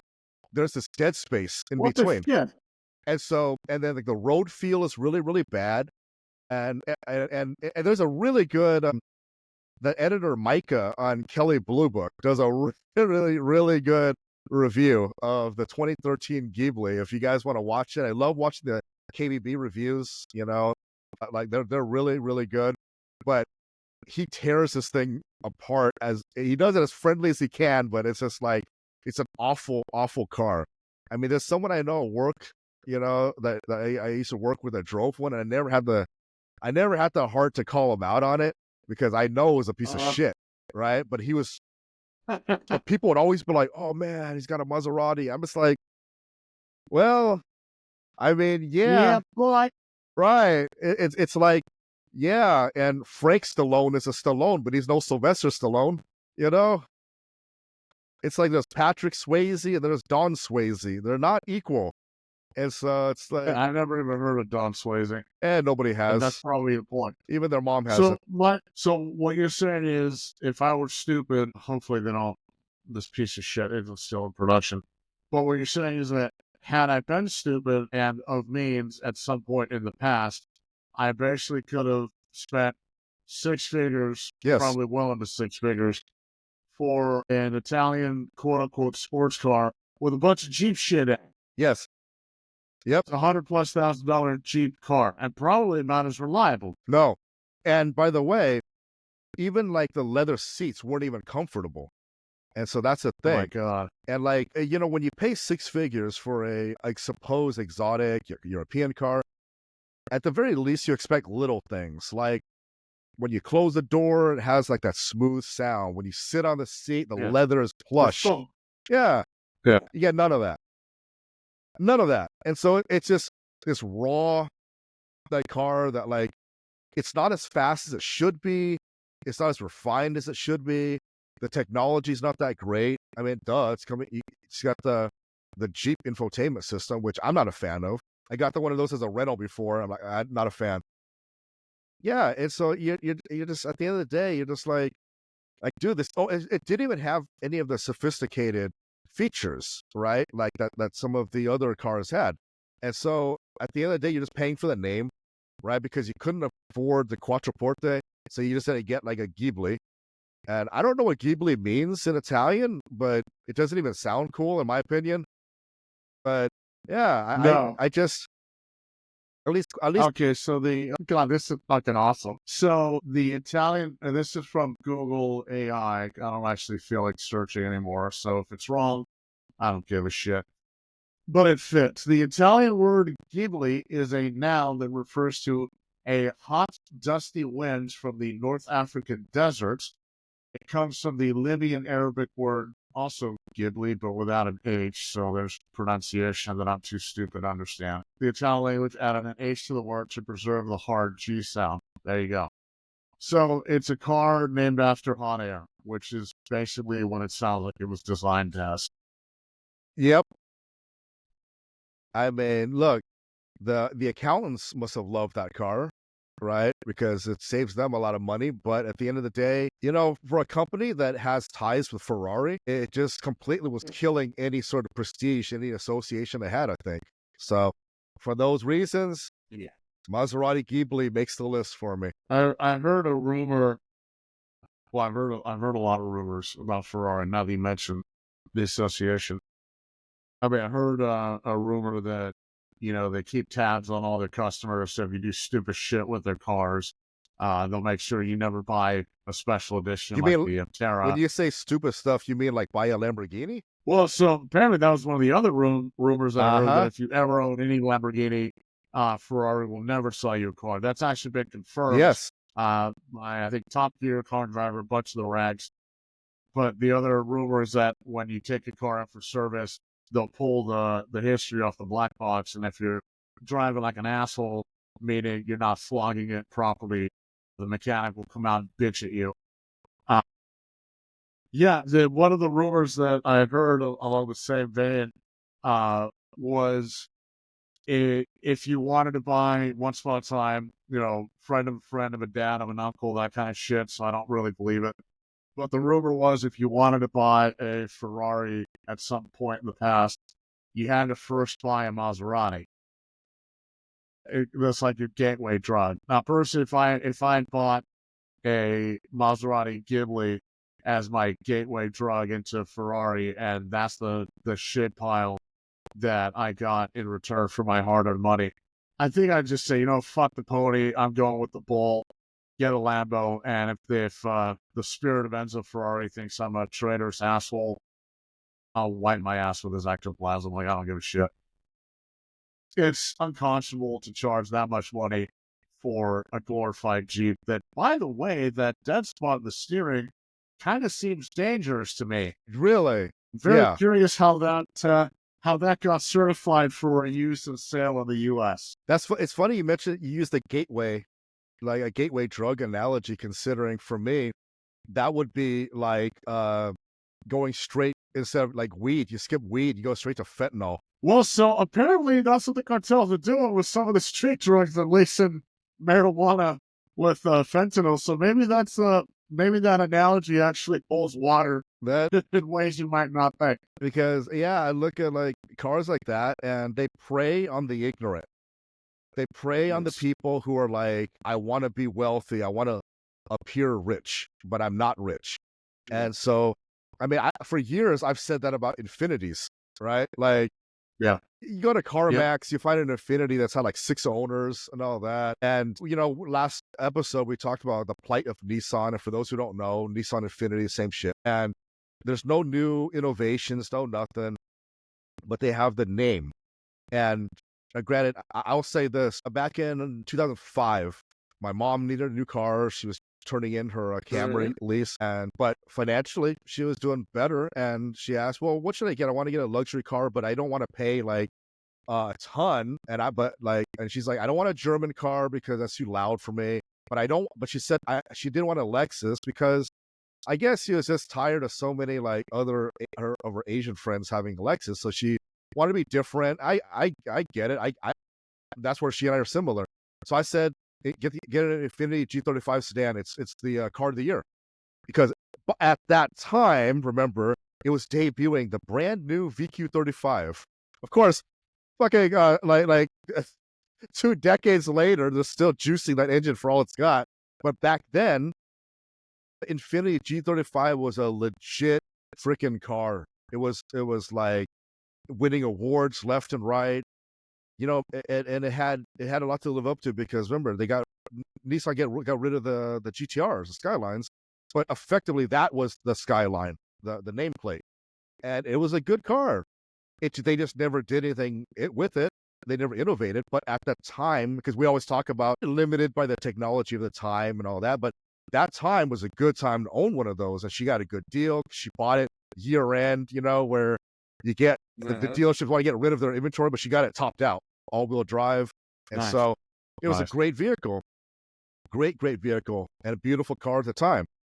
But yeah, the times have changed, right? And so, yeah, it is what it is, man. Yeah, I remember when Infinity used to mean something. It's funny you mentioned that your mom didn't want a Lexus because all of her Asian friends had one.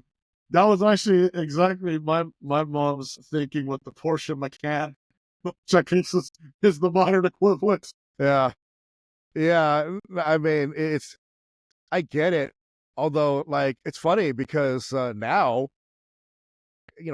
after having owned a Lexus in the past, I mean, to me, it's just a matter of, Lexus is an interesting brand because regardless of where you are in your life, whether you're young, old, retired, whatever, there's always a Lexus for you. They have a broad enough range there's always going to be a Lexus for you. And if you're young, you probably want the IS or the RC. If you're older, but you still got an edge to you, but not old enough where like, you want a harsh ride, LC 500, right? LC 500, beautiful car, gets attention, 2-seater. And then you want something more refined, then yeah, you go up to like the higher models of LS. Their SUVs are great, super luxurious, but it's very subtle, right? So yeah, I mean, they got a car for everybody in the Lexus line. CF, I'm looking here, 68K. I mean, honestly, we're in an era where the median new car sale price, new vehicle sale price is over 40. Yeah, 68K. Sorry, folks, just fucking deal with it. That's the life we live now. Now that's 472 horsepower V8. You want to know what this is such a minor gripe about the RCs and the ISs though, and it's something that an old head like me would complain about. Do you know where the cup holder is on there? Yeah, so I'm looking at the interior right here. It's right there, just to the right of it's right on the transmission tool. It's right there. So it means you got to reach over with your opposite hand to get it. And if you rest your elbow like I do, because some of us have wide shoulders, you can't put a cup there, or at least you can't put the two, and that's what I hate. It's just little things like that I absolutely cannot stand. And I'm just like, I shouldn't have to go buy an aftermarket cup holder for a $60,000 car. Well, if you get the carbon trim, it's only $86,000. So stop exaggerating. Yeah, but otherwise, the RC is a beautiful car, though. Absolutely gorgeous.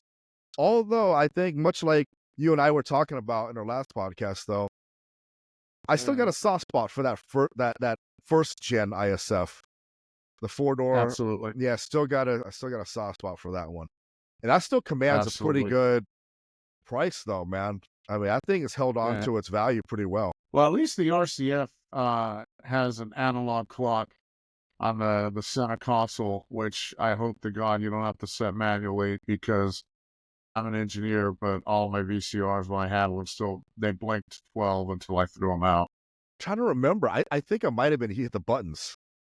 My ES had a just like a regular analog clock as well. Yeah, but I always thought it's a classy touch.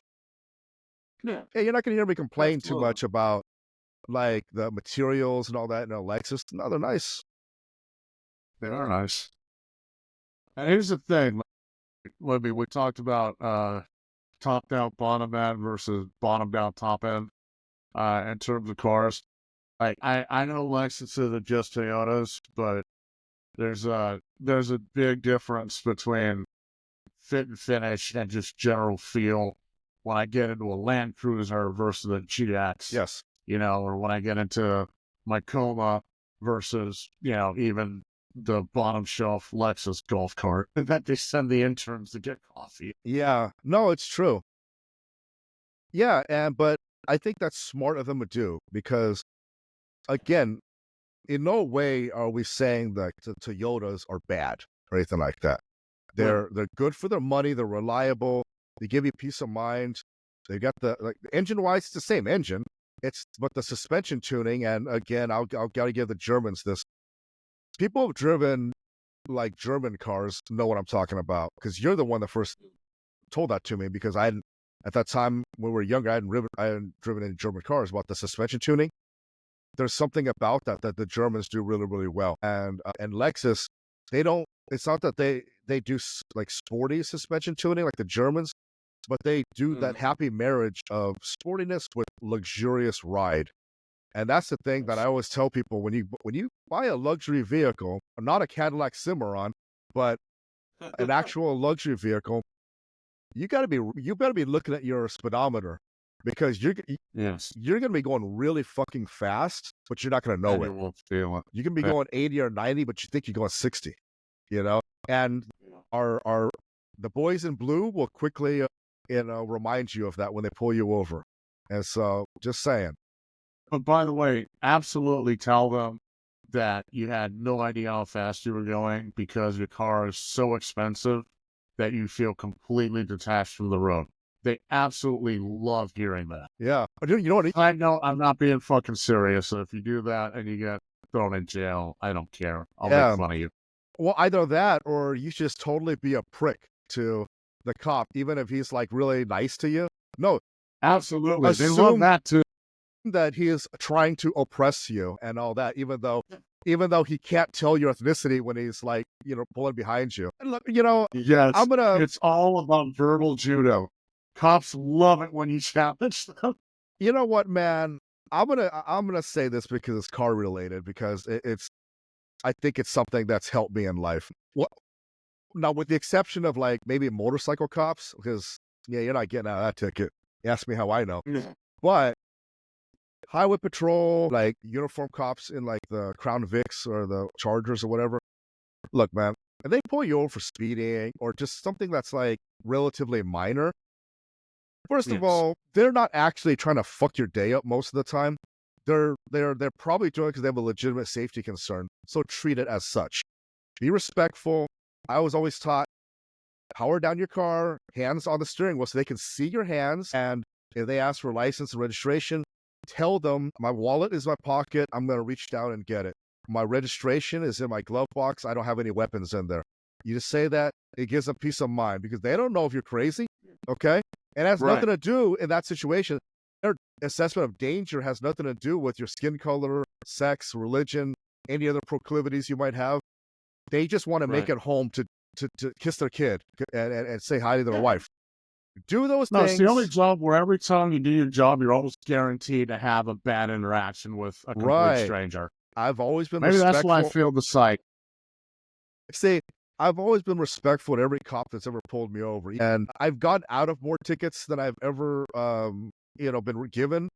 And the times I was given one, they really, really, they made it, they didn't write it out to be as bad as it was. And I think I made a comment Yeah. in a prior episode about I would have been in an 8x8 cell if they actually wrote my speed, my Yeah, clips. been there. But I like, was in my Cimarron for Christ's sake. For those people out there, like, I would never buy an Eclipse or Cimarron. It's because of those, blah, blah, blah.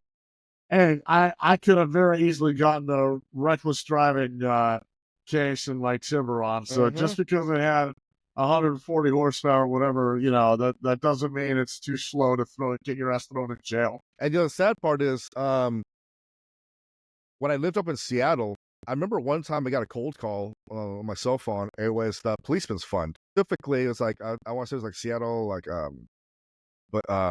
benevolence officers fund or something like that. But either way, Yeah. I was like, they're like, well, would you like to donate? And I was like, hey man, I was making $11 an hour at the time, man, and I was like, yeah, I would actually, yeah. So I gave a small amount, and every year I would do that, and they would give me a little sticker to put on my car, and I was like, and in fairness, I put that on there because, listen, man, I know people hate cops now, but I had no problem with Seattle Police Department.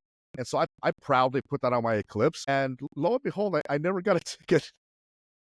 Yeah, amazing how that works. I'd get huh? pulled over, but I wouldn't get a ticket, even like out of state, you know?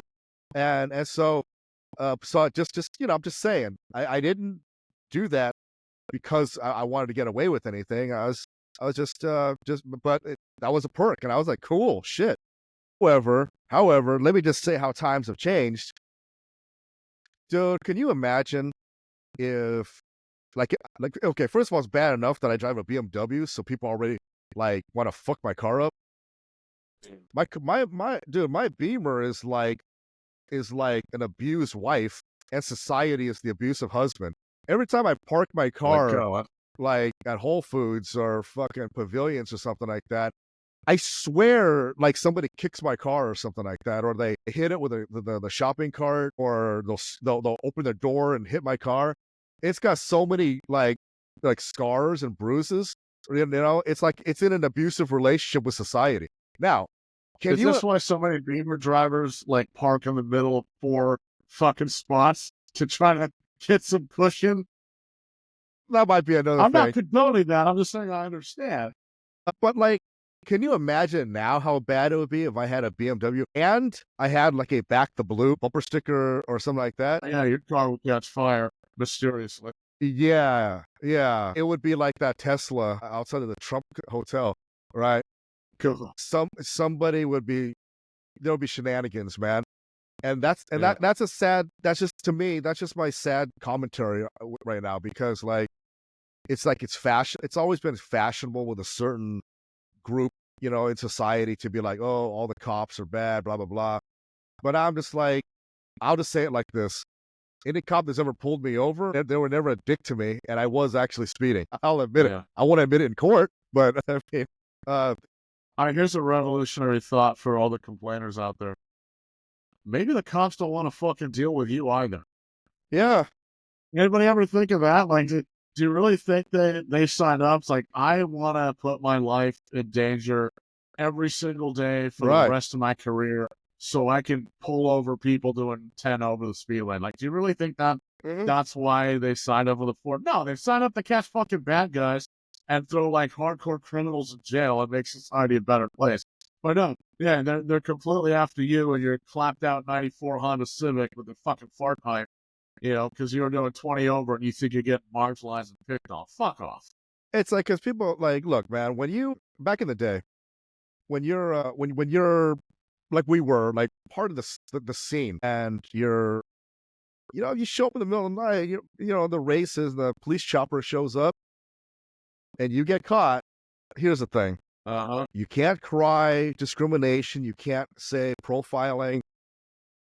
You broke the law, son. That's what it is. Yeah. It's a game. It reminds me of what, like some of the guys in the mob used to say about the cops. Because they were saying, like, do you hate the cops? Like, no, not really. It's like, really? I mean, they're there to put you away. They're like, yeah, but we're here to commit crimes. It's like it's like this idea that, well, it's just cops and robbers. You might get caught, but when you get caught, you just shut your mouth and you don't incriminate others. But you're like, yeah, I did it. Okay, right? But there's this acknowledgement that I'm the robber, right? It's their job to catch me, and because if they don't catch me, I'm sure they're mad at me, And so my attitude on that is like, you play the game, you gotta know the rules, and sometimes you get lucky. I mean, I'll just say that I was never ever caught in a street racing situation. I was never because caught. You never street raced, right? You only went to the track. What's a race? I just happened to I showed up somewhere and a race broke out. I was like, what the fuck's happening here?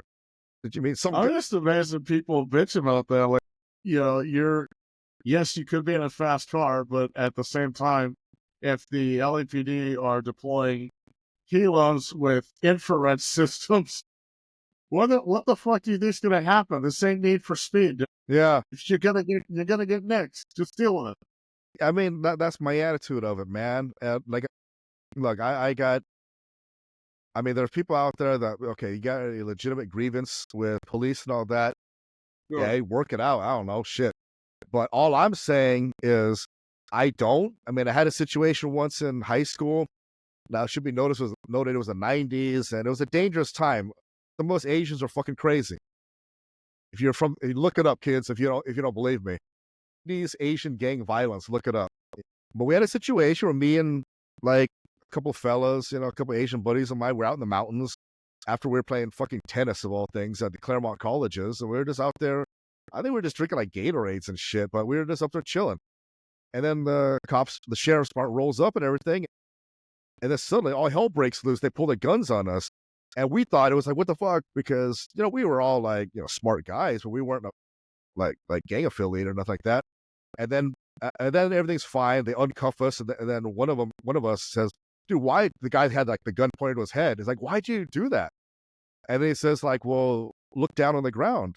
We look down, fucking some 9mm shells. We fucking happened to pull over on the side of the road where someone had fired off rounds. So there was some shells. So they thought it was us. They searched the car, didn't find nothing. But I can't complain. So you weren't that smart after all, right? That's what I'm hearing. You may have been smart, but not terribly observant. Yeah, there we go. That's what it was. I was plenty smart. I didn't mind my surroundings, right? But the point is, they didn't do anything wrong. Because, I mean, at that same time period over in Diamond Bar, you got like freaking dudes that are like freaking running over their neighbors and throwing gang signs and shit, right? Why wouldn't they think that? And in all fairness, I mean, I had friends that were affiliated. So I get it, right? It's like, so sometimes you got to ask yourself, even if you're innocent, you got to look at the circumstances you're in. You're just like, right? These guys aren't mind readers, right? I could have been some crazy dude, right? And so there was like 4 of us, see, and 2 of them. So I get it, man. And so look, some people got legitimate gripes with the cops, but I always got to ask, is it that you have a gripe personally, or is it because you heard things? Like you know a guy who knows a guy who was like discriminated against, or he was pulled over because, right? And it's like, but did it happen to you? Can you name a dirty cop, right? And so What did you die? exactly. And so that's the thing, man. And first of all, I can say all this now because, like, hey, yeah, ain't nobody canceling us, Willie. Not in the next 4 years anyway. Sorry if If get canceled, we don't get it yet. that. And I think people are jumping off the cancel culture bandwagon. It's not going to be a popular place to be in the next few years. I have a feeling, I'm optimistic, but I have a feeling people are going to be a little more gritty and hopefully a little more problem solving, especially if they listen to our other podcasts. But yeah, it's subtle plug for abolishing nonsense and LA sessions. correct, sir. It's like this, man. I'll use a racing analogy that I'm sure you'll appreciate. It's like, think of like the rally racing days or even F1. You know, like during the time we came up, man, rally racing was insane. Mackinnon, Sainz, McRae, all those guys, right? It was driving off cliffs and, exactly fucking shaking off and fix your car, go to the next stage. Exactly. You hear about all these great drivers doing great, phenomenal things, but you know what they didn't do? Yeah. They didn't fucking bitch and about complain when they lost. They didn't say, oh, it's the car's fault. It was my co-driver's fault. They just were like, you know what? I'm going to go win the next one, right? And that's how legends were made. I really, really hope that this next group of young people, I hope that when times are tough, they realize, well, you know what? My generation, we're known for being weak, and we're known for not really developing solutions, just complaining about them, right? I think I'm going to be the opposite. I'm going to be like, you know what? I'm going to take accountability. If I'm too weak today, I'm gonna make myself strong. I'm gonna work out. I'm gonna do everything right. I'm gonna strengthen my body. I'm gonna be strong, right? That worked for me, and I think it worked for a lot of people. So you're one of the few people that remember me from when I was a scrawny little shit, right? But I wanted to be strong because the other football guys, to get muscles. Exactly. Yeah, I wanted to sign up, start gaining some muscles. But that's the thing. It's like it's amazing what some discipline they'll do. It goes back to something you once said when I asked, like, what's the best car mod? You said, go to driving school, right? Because it's like this idea that why are you relying on the car alone? You're the bottleneck, right? It can only go as far as you take it. And I think that's where some people, I think, in life right now, they just don't feel they're like they have it in them to do more. And that's why I love our cars. They allow you to find out who you really are, man. You know, like it's some people, God bless them, like not the people that would be listening to this podcast, but like if you're a Geo Metro of a man, you know what? That's fine. You were never small and efficient and completely overlooked by society for no reason. Exactly. Then that's okay. But that's just who you are, but your passion lies elsewhere. Maybe you're into, like, I don't know, model trains and other things that don't get you laid. That's great. But you're not trying to be anything more. That's okay. But if you are a guy, let's say, and I'm talking to like the 20-year-old version of us out there right now, that's thinking like, oh man, I really want like an RX-7 or an equivalent now. You know, they might be like, God, I really wish I could have like an M4 or something like that, but I can't afford it. Go get the equivalent of a Tiburon, like, or for me, it was the Lancer OZ Rally, right? It's like it was under 20 G's at the time. Is it fast? No. The yellow with the OZ wheels. Well, mine was white, but I'm yellow. My car was white. I'm yellow. But no, I can say that now and not get canceled by some white liberal chick. But we love you, liberals. You know, hey, liberals watch podcasts too. But the point though is, get the best car that you can afford, right? And if you're into like performance driving, I said this before, man. One of my heroes at the time, man, was Lachlan O'Sullivan. He won like the SCCA Cup with the Lancer OZ Rally in that class, going against cars that had more power, right? So if you're trying to say the car is the only thing that can make you a good driver, then you never deserved it, right? You never deserved it in the first That's a place. good point. I mean, It's like the opposite of a carpenter blending his tools. yeah. I mean, you got to be able to. You can't be the reason that the car can't reach its potential. If your potential is so low, right? And so, yeah, and then again, it goes with the same thing with like, not everybody has to be a club racer and all that. You could just be someone who just likes to take a spirited drive down the coastline or something like that. And you know what? Nice convertible will do you just fine, right? Or maybe not now, but once the fires are put out and under control. True. I'll cross my fingers on that one. As long as it's on the other side of the 405, I think I'll be okay. But yeah, it's just I think again that's what I love about cars, man. For people who are into it, it resonates with us. It brings out a part of us that others can't. It could be said that the right woman will bring out a certain part of a man. Well, a car will do that for you too. Maybe that's why women. Yeah, except what the car brings out, you can show in public and not get arrested. Yeah, that's true. That's true. And maybe unless you're like one of those like nudist colonies in Malibu or something like that. But yeah, I don't know. I saw in San Francisco years ago. I saw a dude literally butt ass naked, with Prince Albert walking down the fucking main drag there, and get into a Lambo in the driver's side and drive off. I don't know where he was keeping the keys, but I felt quite inadequate on several levels. was there Normally, was that in a particular district in San Francisco? as a matter of fact, it was. It was in a particular district right by near where the old trolley car is on display. Yeah. Or was on display. I don't know if it's still there or not. For San Francisco, that was just Tuesday. But yeah. Actually, it wasn't Tuesday. But yeah, I don't know, man. And this is why I think you and I, man, we get a kick out of this podcast. We just reminisce about and also look at modern times and see what's coming. And it gets us all giddy because look, you get older, you got jobs, you got responsibilities and all that junk and all that. But like, you gotta have sucks. Yeah, you gotta have something to go to, man. I mean, and like I think we're both a little old to be playing video games and shit. So like, I don't know. It's yeah, I think cars are a nice little escape. And I, for one, and I'm looking forward, man, to seeing what the OEMs bring out in the next few years. I mean, it's cool to see them bringing out like the Prelude. The Civics are good. They get more power as every year goes by. It's pretty cool. Yeah. But I'd like to see, like, maybe we're wrong on our last episode about Nissan Mitsubishi.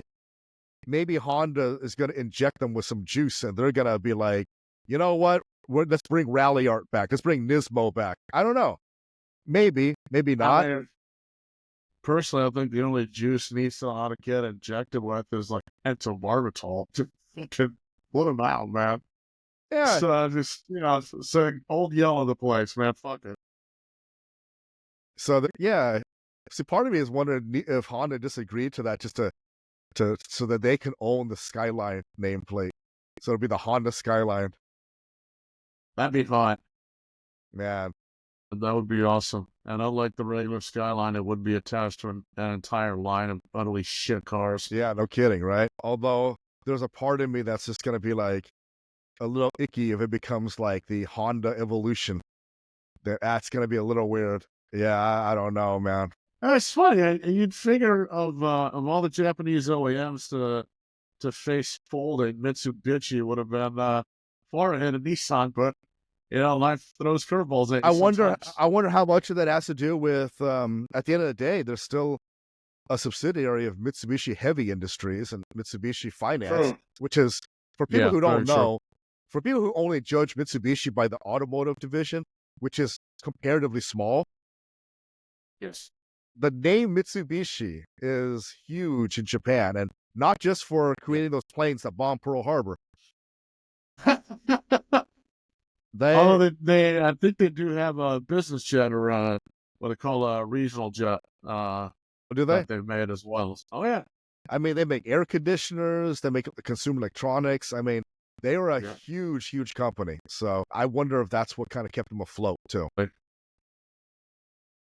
I don't know. So maybe not a Honda Evolution anytime soon. Honda Skyline I'd be all right with.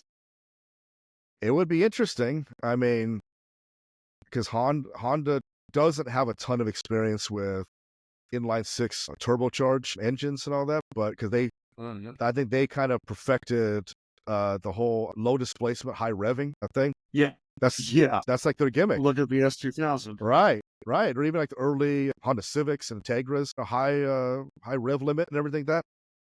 Relatively lightweight and relatively affordable, with of course, The Honda 2000. yeah, plus the whole reliability. Which Honda 2000, yeah, I love the other scene of that where it's just like the idea that they're trying to get SR20 engines in there. Yeah. What? Wait a minute. Hold on. Maybe What? Maybe Johnny Tran was ahead of its time. Maybe with the merger, maybe the S2000 will have a Nissan engine.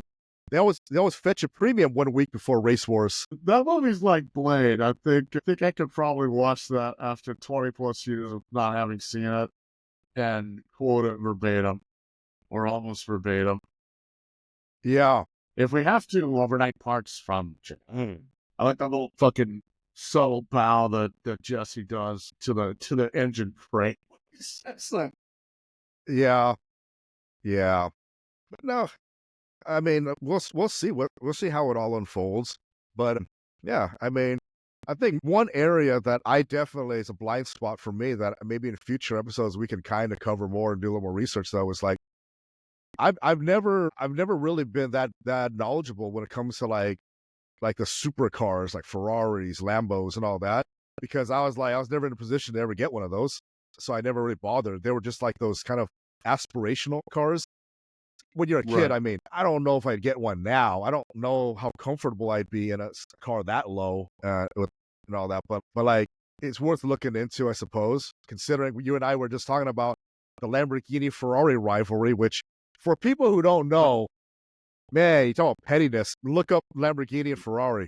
Ooh, that's some Yeah. pettiness that even grade school kids aren't capable of. And it went on for decades, as in to the modern day.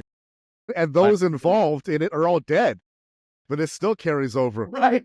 It's like a blood Right. feud. Yeah, Oh my God, yeah. old man, Although old man Ferrari's not even around no more, nor Lamborghini. nor Lamborghini, no, but that's the Lamborghini Miura. Holy shit! If you were to sculpt sacks out of sheet metal, it would probably look a lot like that. You know, I'm gonna get blacklisted from Ferrari for saying this out loud, but hell of a lot better than what Enzo's boys were putting out to the same time period. Yeah, Sorry, not sorry. That's the way it fucking is. The Countach, it was the 80s. Everyone was on cocaine. Who gives a shit? yeah. It's just that I think Ferrari took the '80s though because they had the more iconic cars on TV and in movies with Yes, absolutely. Sonny Crockett with a Testarossa. Yeah. But Yeah. I can't think of anybody that had a Lambo. Maybe I'm wrong, but I mean, Can't celebrities think of anyone.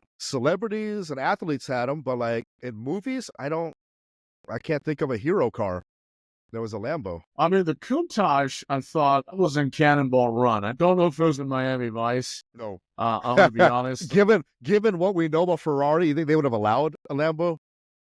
Well, if they, well, yes and no. Maybe they'd swap out the real Ferrari for like a Fiero with a body kit. Well, that's Or what. they'd pull that shit like on the show Viper. They actually had a V8 automatic instead of the V10 stick because the male character couldn't drive stick, or at least that's what TV guys said back in the day. Well, hey, just for people who don't know though, the first couple years of Miami Vice, we had like the Ferrari Daytona. I want to say it was a Corvette with panels on it because they couldn't get a real Ferrari, and so then that's why I think when they brought his Testarossa on in the later seasons, the white one, then they had that scene where they literally blew up the old one which I have to imagine Ferrari probably told him, like, yeah, blow that shit up, blow up that abomination. Again, Ferrari level of pettiness, right? Right. Yeah, I'm confident. I'm at least 65% confident that Cannonball Run had a Countach. Well, they had quite a few. Didn't, like, Jackie Chan was in a Starion, right? In that one? Yeah. Yeah. Hell yeah. Well, you remember the Gumball Run with your boy Raul Julia? He had a Ferrari, right? Yeah, I remember some scene. Yeah, I remember his character was like a complete womanizer, like just again, kids, it was a different time. You could absolutely sell scripts in Hollywood that hit every racial and ethnic stereotype right on the head. Uh-huh. And yeah, Raul Julia, I think was like a womanizing Italian race car driver. But I remember there was just a scene where he's got some temporary love interest. He's got a little toy car, and he's like driving it up her butt cheek. He's like,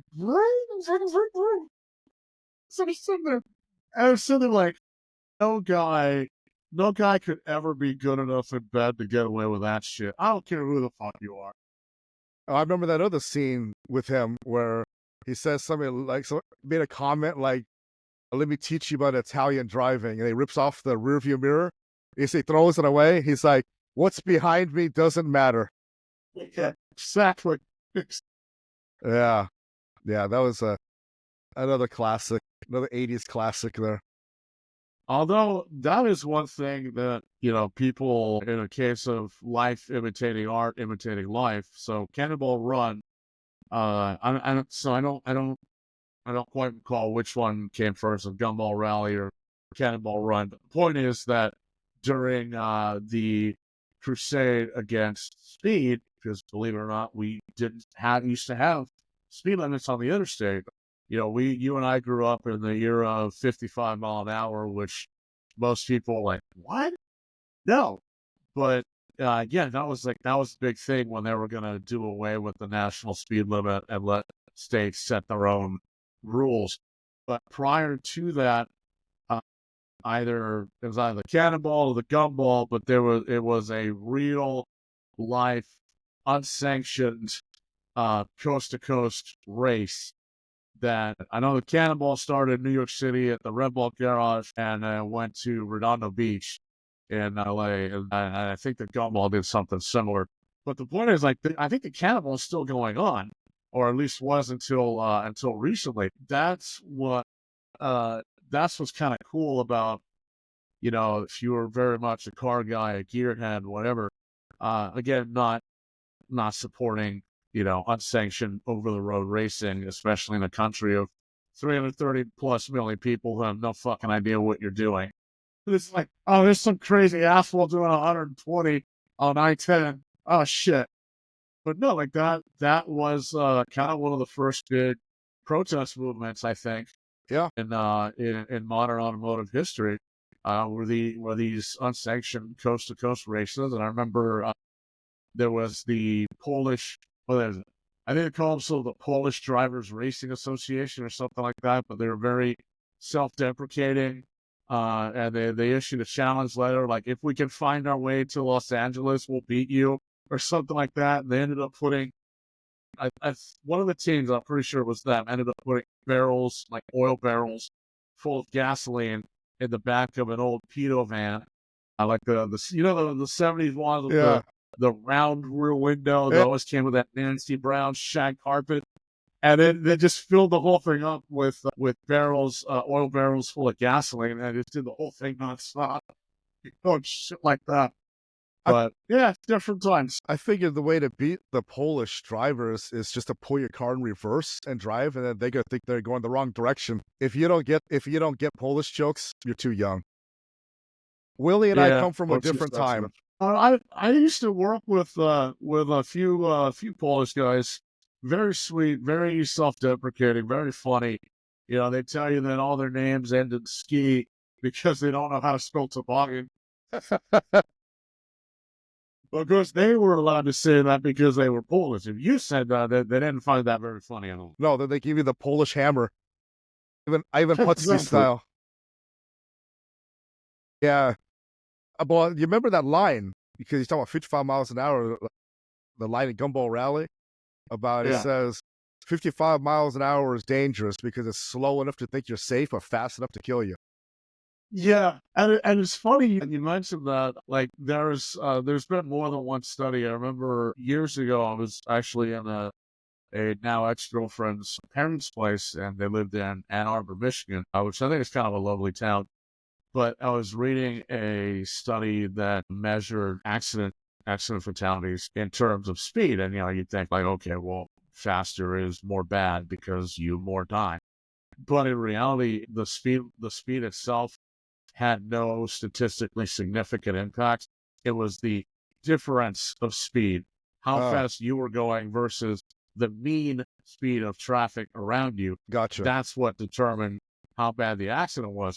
But what was funny is that the curve was symmetrical. So it didn't matter if you were going a hell of a lot faster or a hell of a lot slower, a hell of a lot in standard deviations, not miles per hour. The result was the same. So to my mind, I said, well, fuck it, make the speed minimum 100 miles an hour. If your car can't do that, or if you can't do that, take the bus. And people bitch about, well, we need more public transportation in this country. We're a car culture, traffic gridlock, blah blah blah. Well, make it harder to drive. Make driving actually take skill. Talk to people who grew up in Germany where they take driving a little seriously. Yeah. And ask them, what did you have to go through to get your driver's license?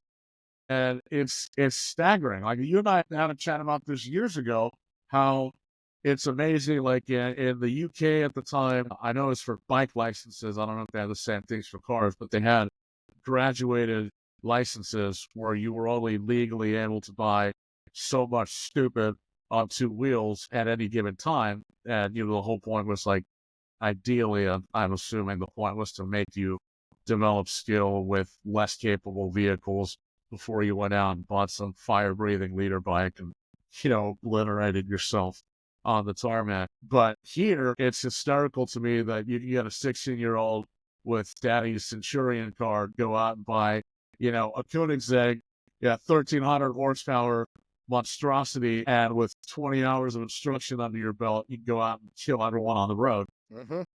There's absolutely no legal structure to prevent that from happening. Right. I don't know. It's funny to me. No, you're right. You're right. The driving privileges in this country are ridiculously lax, and that's why I know we've mentioned this on the other podcast we're on about just my opinion. There's like a lowering of standards, where at some point it's just going to be like, if you can fog a mirror, you get a driver's license, and it's just maybe not even that. I don't know. I've seen that. some people, I think they dug them up out of their own graves. It's just, yeah. I mean, and drivers aren't getting better. I know every generation says that, but they're not getting any better. And I live in LA, I should know. And it's tough, dude. Like, one thing that I don't know if anybody foresaw, but like, and I'm guilty of this, I order Uber Eats all the time because I'd rather like drive, like back when you lived in Vegas, I'd rather drive out to go see you in Vegas than drive down the street to go to like In-N-Out. Well, I'm much better company, so But like, you're welcome.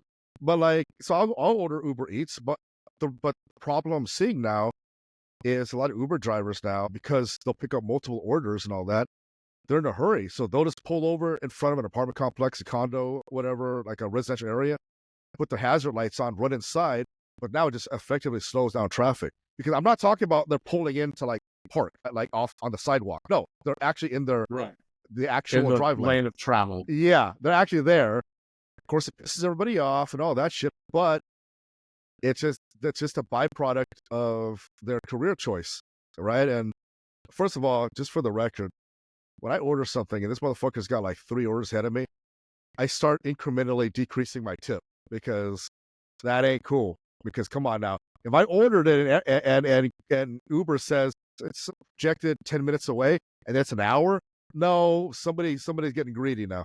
You can't be taking an order across town and then coming back this way to come see me. Doesn't make any sense. I always order my shit priority because I don't want to share my time because I've had so many orders get fucked up, and I've had drivers not read the instructions. You remember when I used to live in Vegas? The GPS would always take you to a gate that could not be open. Yeah. But I think the last time you were there was 2023, and that gate was exit only as of 2004. So it's like Google fucked up, or somebody needs to be fired. But every single Uber driver would go there and then message me and give me attitude about why I'm not at the gate. I was like, because you didn't read the fucking instructions. So after a while, I was like, you know what? This is gonna end up with me in prison. I'm just gonna order my shit and go pick it up myself, because at least I know how to get back into my own complex. Or fuck it, I'm just gonna cook at home. It's weird because like Henry Ford wanted the Model T to democratize the automobile, and I think he accomplished that in a lot of ways. But like most of the time when you democratize something over the decades, it just makes everyone that uses it stupider. Yeah, I'll agree with that. I mean, God forbid Ford Model T was an aircraft. Are you fucking kidding me? We wouldn't be able to live above ground. We'd have to be like that mining town in Australia where everything's underground because it's too bloody hot for the entire year. Like, we'd have to do that to keep idiots from crashing their planes into our houses. I'll say it's like this. I'll use backup cameras as an example. Backup cameras have actually made people stupider and less aware. Because remember the way we were trained in the old days, maybe they still are now, I don't know, but when you're reversing, you put one hand over, you turn, you look back, because you couldn't see to either side of you. Your backup camera... the sweetheart pose. Yeah, exactly, right?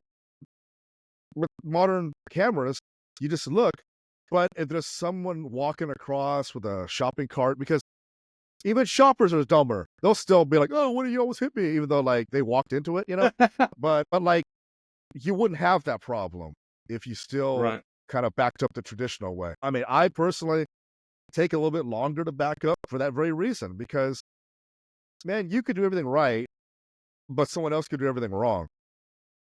They will. And they will. And again, I'm going to use California as an example. Man, we deserve every bad thing that's said about us, man. I know a lot of people...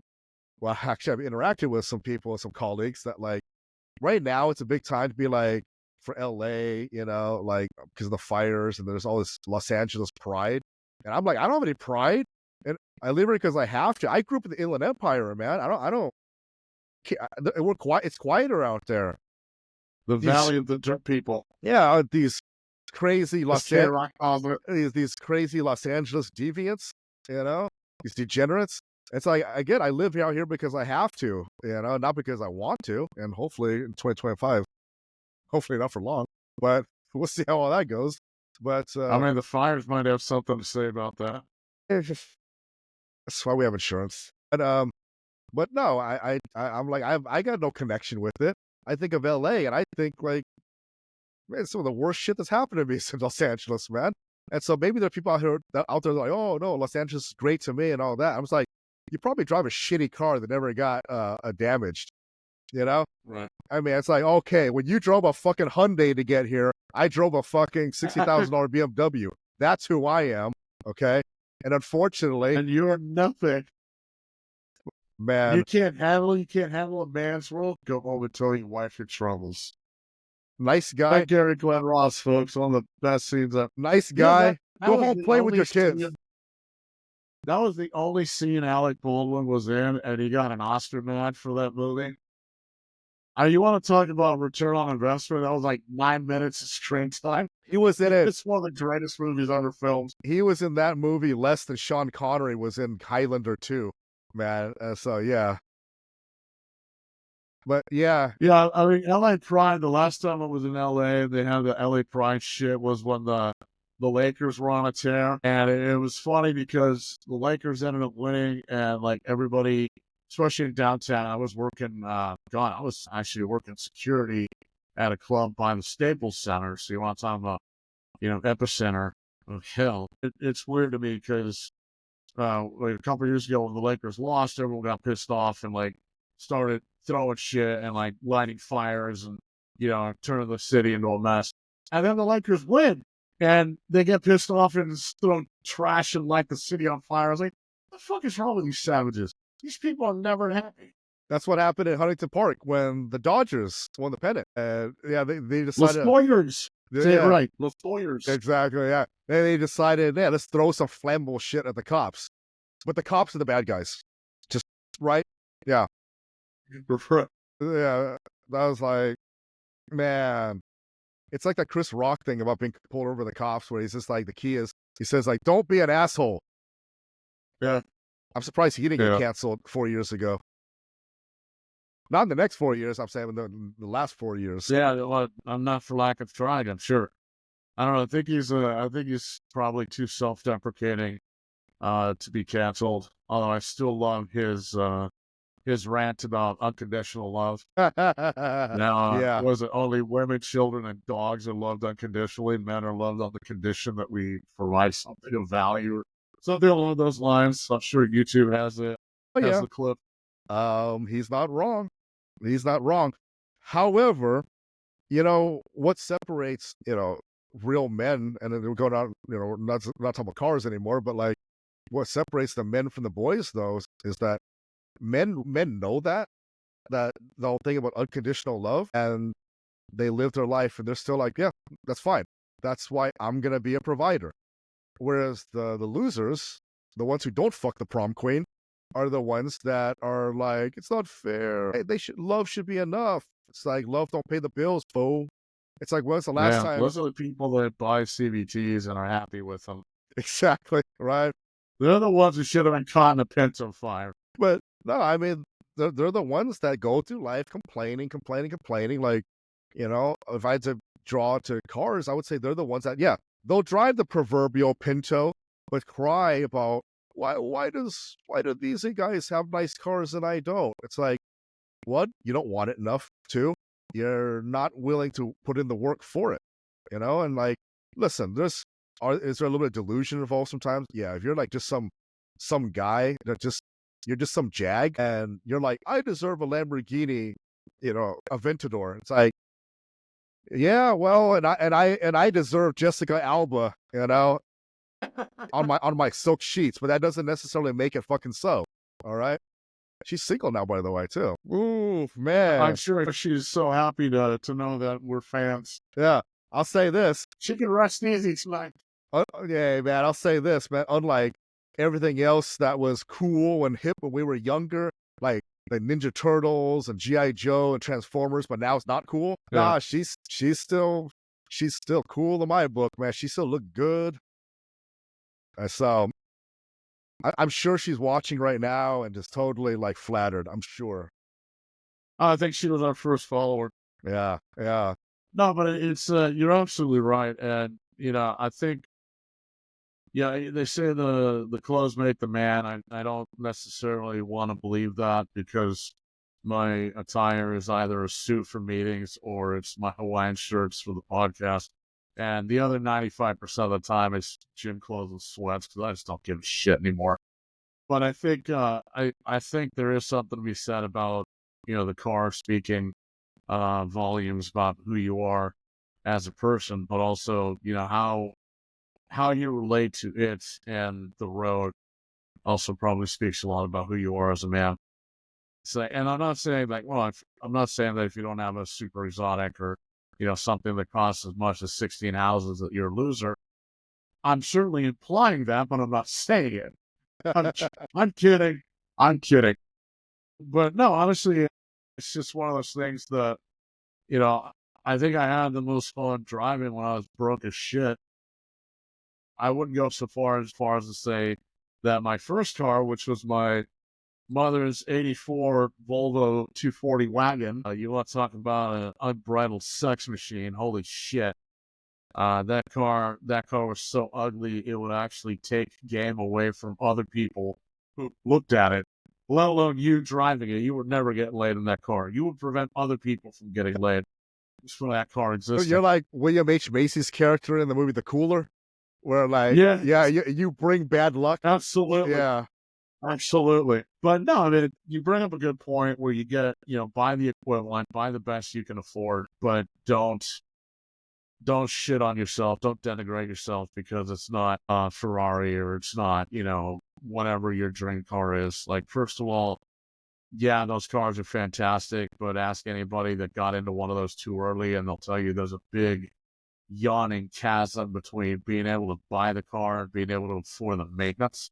You know, yeah, you're But right. it's like you said, what's the best modification that a car could have? You, the driver, and I think that applies to most things in life. If you work on yourself first, everything else will come into By the play. way, Will I come love into that you focus. gave me credit for a line that you told me. Well, I was citing my sources. You were quoting me. You're like paying tribute to yourself inadvertently. Yeah.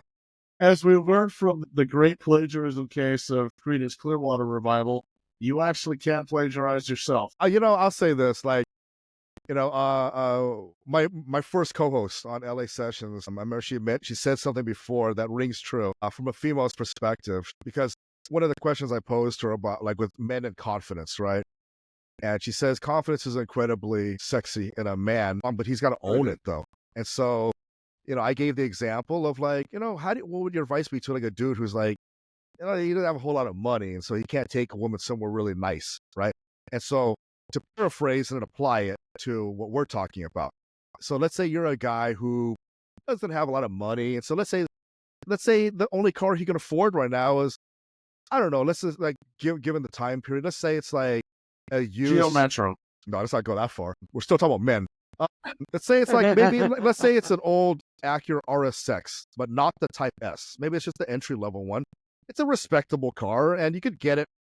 It would be reasonably affordable right now, and it probably still runs fine. Okay, let's say it's one of those. Okay, pick up a girl on that. But you know what? If you bought it, you better have bought it because you were like, this is the best car I can afford at this time. But her advice would have been, just fucking own it. Be like, don't you love this car? This is my baby. Like, own it. And then your love of it is going to be infectious. Where they're not going to make fun of you for it now because they're like, well, this guy really likes this shit. Her analogy was like, go to a restaurant. You're like, isn't this place great? Right? Isn't this awesome? Right? But it's like Taco Bell. Well, hey, Taco Bell is big at Demolition Man now. It's the only restaurant to survive the restaurant wars. Exactly. In San Angeles.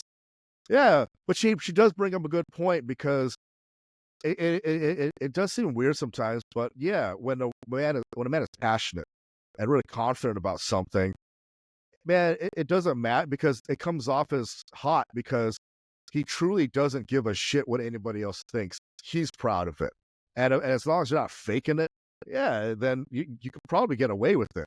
But on the other hand, if you show up like, hey, what's up, babe? Yeah, I know, it's just an RSX. I wish it was like, like.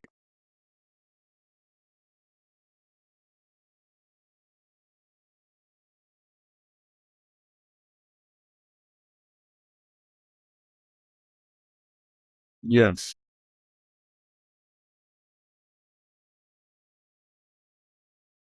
Yeah, because that just sounds like you're seeking pity. Yeah. Obviously, I've never been a woman. I'm never going to be a woman, so I'm not going to speak for them.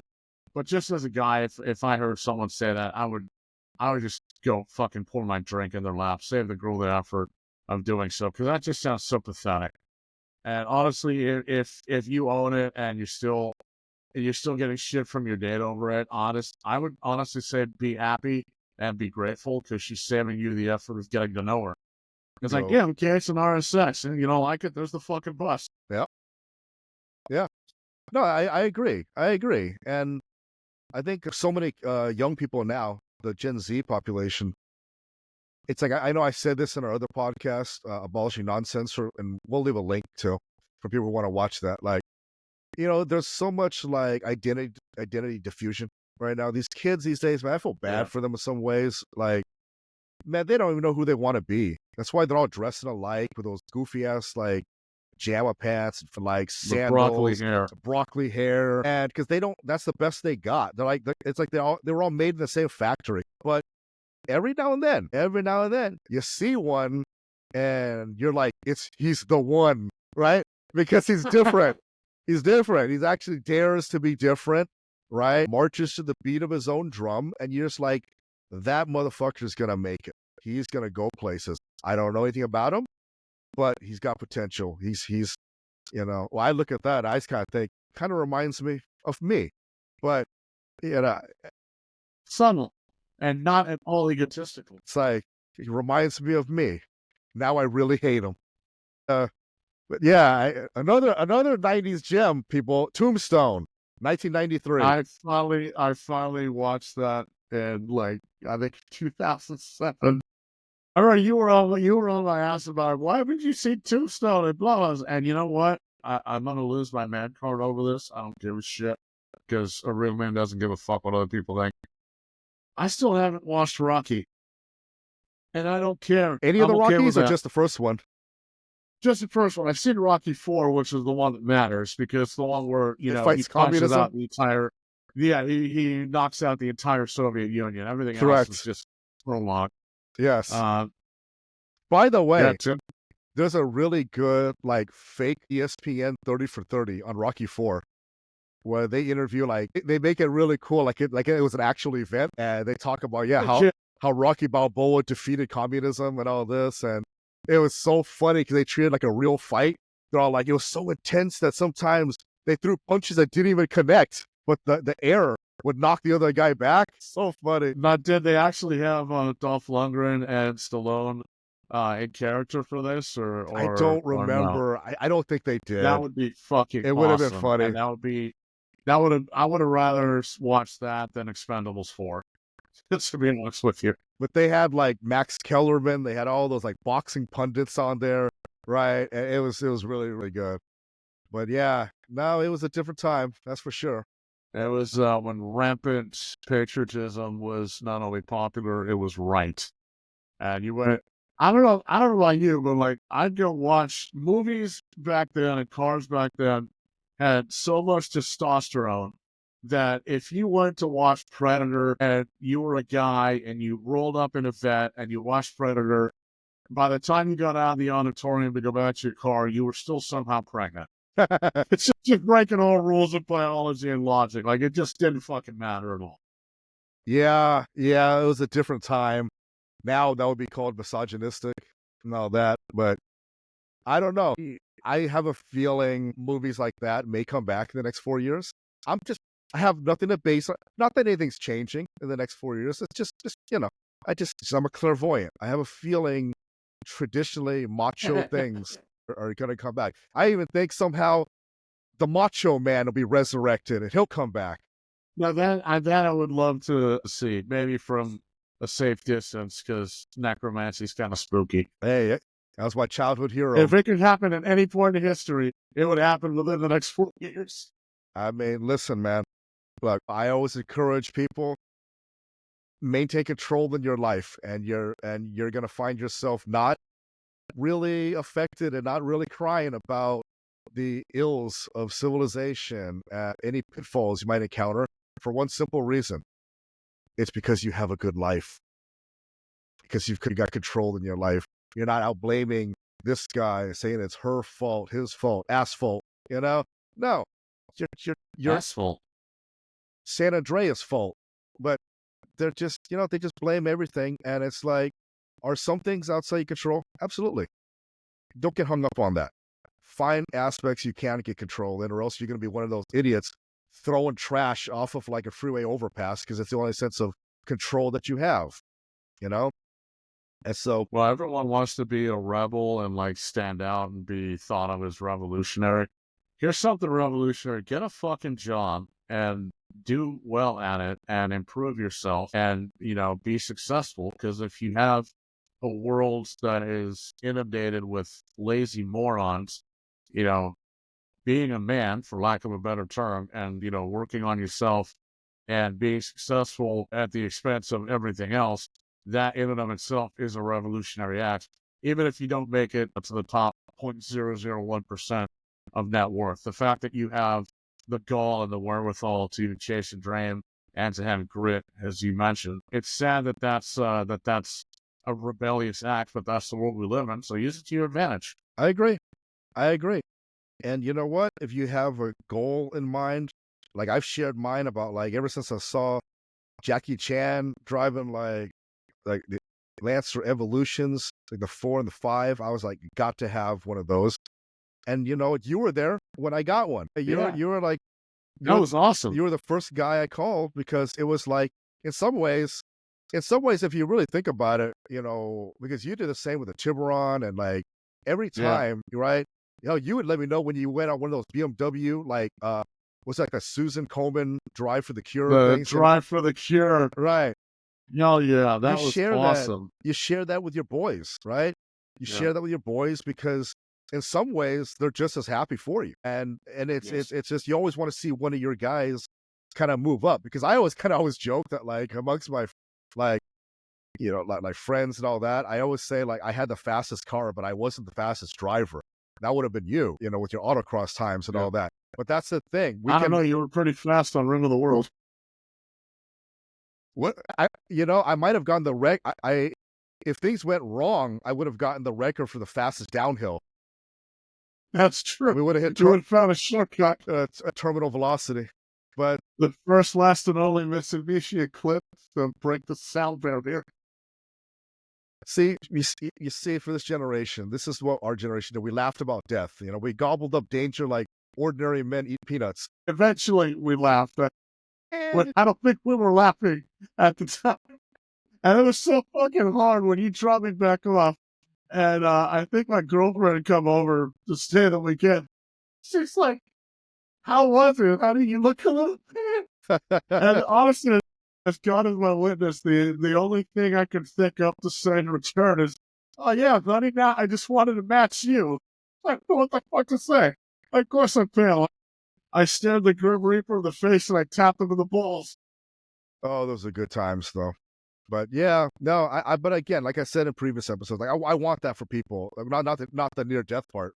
I don't know, but for some people, near death, near death, not full death, not full death, but like mostly death. Yeah, I mean, like the whole like the joy of just being in control of a vehicle. Like, granted, you know, I was a stick shift car, and those are kind of going out of style now, just like common sense, but. But you have that for people, you know, like I told you, you know, like my buddy lives in Honolulu, Min, who is like our one viewer. So hey, what's up, man? Thanks, man. He does, you know, like some of the like, SCCA events, and he's living the dream, man. And he's also restoring cars.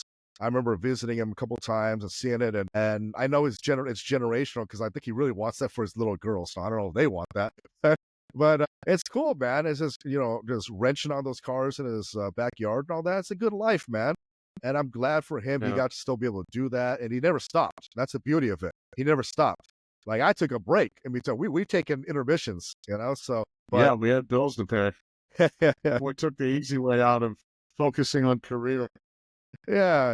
But no, I mean, but you know what though, man, I know we had this conversation before about like I think we had to go through some really, really, really difficult times financially and all that to kind of like find ourselves. And it's like you said about when you're back on the rocks and all that, right? You've been to the top. Well, I mean, I feel like, okay, I was able to get myself out of a certain pit, out of a jam, but I'm optimistic about the future. And I want to get back to that point where, because remember, there was a point in my life where every car I got was always better than the last one until I got to a point where like life sucked and all my cars got shittier, right? Like it was like I went from having an Evolution to like going through a series. Are you saying the Outlander was not a good car? Man. The American Pajero? Oh, I wish it was a Pajero. No, it was a subcompact. I would have loved the Montero, actually. That thing would have been okay. Take it to the Interested Car Rally, but like no, I mean, I think I'm optimistic enough now in my own life, and just, you know, you and I think we've taken control of our lives in the last few years, where we can say, you know what, it's only going to be a step up, right? And because I'm not going to be trading my fucking one day when the day comes, my 4 Series for like a 1 Series, right? An X1 Yeah, or any of the cars we fucking mentioned in the opening of the episode, the shit cars, you know? I don't know. I kind of want a Corvair. What was it? The movie Fear from the 90s. Mark Did that Wahlberg? Mark Wahlberg in it? Yeah, yeah, yeah. Yeah. I remember the love interest bad guy had a Corvair, and I remember that was one of his character traits that was explicitly mentioned and an example of some of the laziest screenwriting ever. Like, it's like, yeah, I like the car. It's got a reputation for suddenly blowing up for no reason. Foreshadowing, Right. dear viewers, hilarity ensues. Yeah, it was a rom-com of the year. But yeah, if you like that was Reese Witherspoon. Yeah, right before Legally Blonde and all that, Sweet Home Oh Alabama. my God, it was. Yeah, Yeah, same you're thing. right. Same thing, you know? Total rom-com, that movie. But yeah, I will say this though, despite all that my talking about like upgrading all that, there are times, believe it or not, where I completely lose my mind, but where I think to myself, like, would I trade all success that I've gotten and all the success I've yet to get to go back to a easier time where like maybe it is just my old Eclipse and I don't make a lot of money and I dress like shit, right? It's like there's a certain liberation about that though. I don't know. It's just one of those weird existential things I think about sometimes where it's like, could I? Yes, I could. Because see, that's the thing when people are like born rich and all that, they can't go be poor because they've never been. Whereas when you've been broke, Right. you could go back and you could eat top ramen and you can. Could you though? Well, no, actually, I've never been a you top really? ramen guy. I get those Indomie noodles, same price, but they taste way better. Hey, it's all No, that's MSG. fair. But I'd go back to eating a 10-pound bag of potatoes for the week. You know, man, I tell people that's Oh my why God. I know how to cook potatoes so well. When you broke potatoes, let me tell you, girls and boys, potatoes will carry you a long way. You can learn how to make baked potatoes, twice baked potatoes, French fries. You know how like Bubba in Forrest Gump was with shrimp? That's how I am with potatoes. Yeah. And I have Stone Cold Steve Austin to thank for that because I read his book and he talked about how when he was broke, all he would do is buy potatoes and eat them because all he could afford. And man, I make some mean patatas bravas. I can do it all, man. Shit. I've never even heard of twice baked potatoes. Yeah, you bake them twice. When you just bake them longer? No, you don't. What? You just don't get it, Willie. Obviously not. See, because you're an engineer, you feel like you got to simplify things. The rest of us, we got to complicate. Yes. Well, I mean, is it like when you're forging metal, you have to do the thermal cycling, and it actually matters that you bring it down to room temperature at a certain rate? Yes, actually. Or can you just bake the potato for longer? No, actually, I don't understand what. Actually, that's a makes a perfect. difference? Yeah, it does. It does because you scoop the potato out and you put it back in. That's why when you put the potato back in, it's half mashed. You put cheese, chives, whatever to flavor it, some cayenne pepper, salt, pepper, things like that. And then it gives that illusion, but now it's actually seasoned all around. So, yeah. Gotcha. Okay. Yeah. So, hey, you know what? So join us next time on our potato podcast, ladies and gentlemen. You laugh, but I'm sure there is one, and it's probably quite popular in Ireland. Hey, we know a guy that can make us a potato gun. So, yeah. Oh my God. Well, on that note, folks, feel free to give us feedback if you've got your own list of shit cars. Please, humor us. Put it in the comments section. We'd like to hear from you. If you got cars that are aspirational, because I know we've covered things like that. But those too, so we're not all just having a negative bias. And actually, Willie, maybe that's It's not bias if it's true. That's true. Maybe maybe for a future episode, what do you think if we talk about like aspirational cars? Because we're talking about like income for guys. How about we do one for like different income levels, things that we would recommend, like for a guy who maybe just got out of school and he's making basic living wage. We have to say living wage. If you don't make a living wage, don't fucking go buy a nice car, people. And then we can make living wage $180,000 a year in LA. Absolutely. Okay. You're not that far. Not. Well, I mean, it's, let's not forget, in San Francisco, a family of four with I think it was 120,000 or something qualifies for food stamps. it is very relative. So that will need to be something that we give as a disclaimer. Yes. And for financial insights, check out Willie and his co-host Vin Vong on the Finex podcast, which we'll leave a link as well. So, all right. Somewhere down there. All right, folks. Take it easy and keep motoring.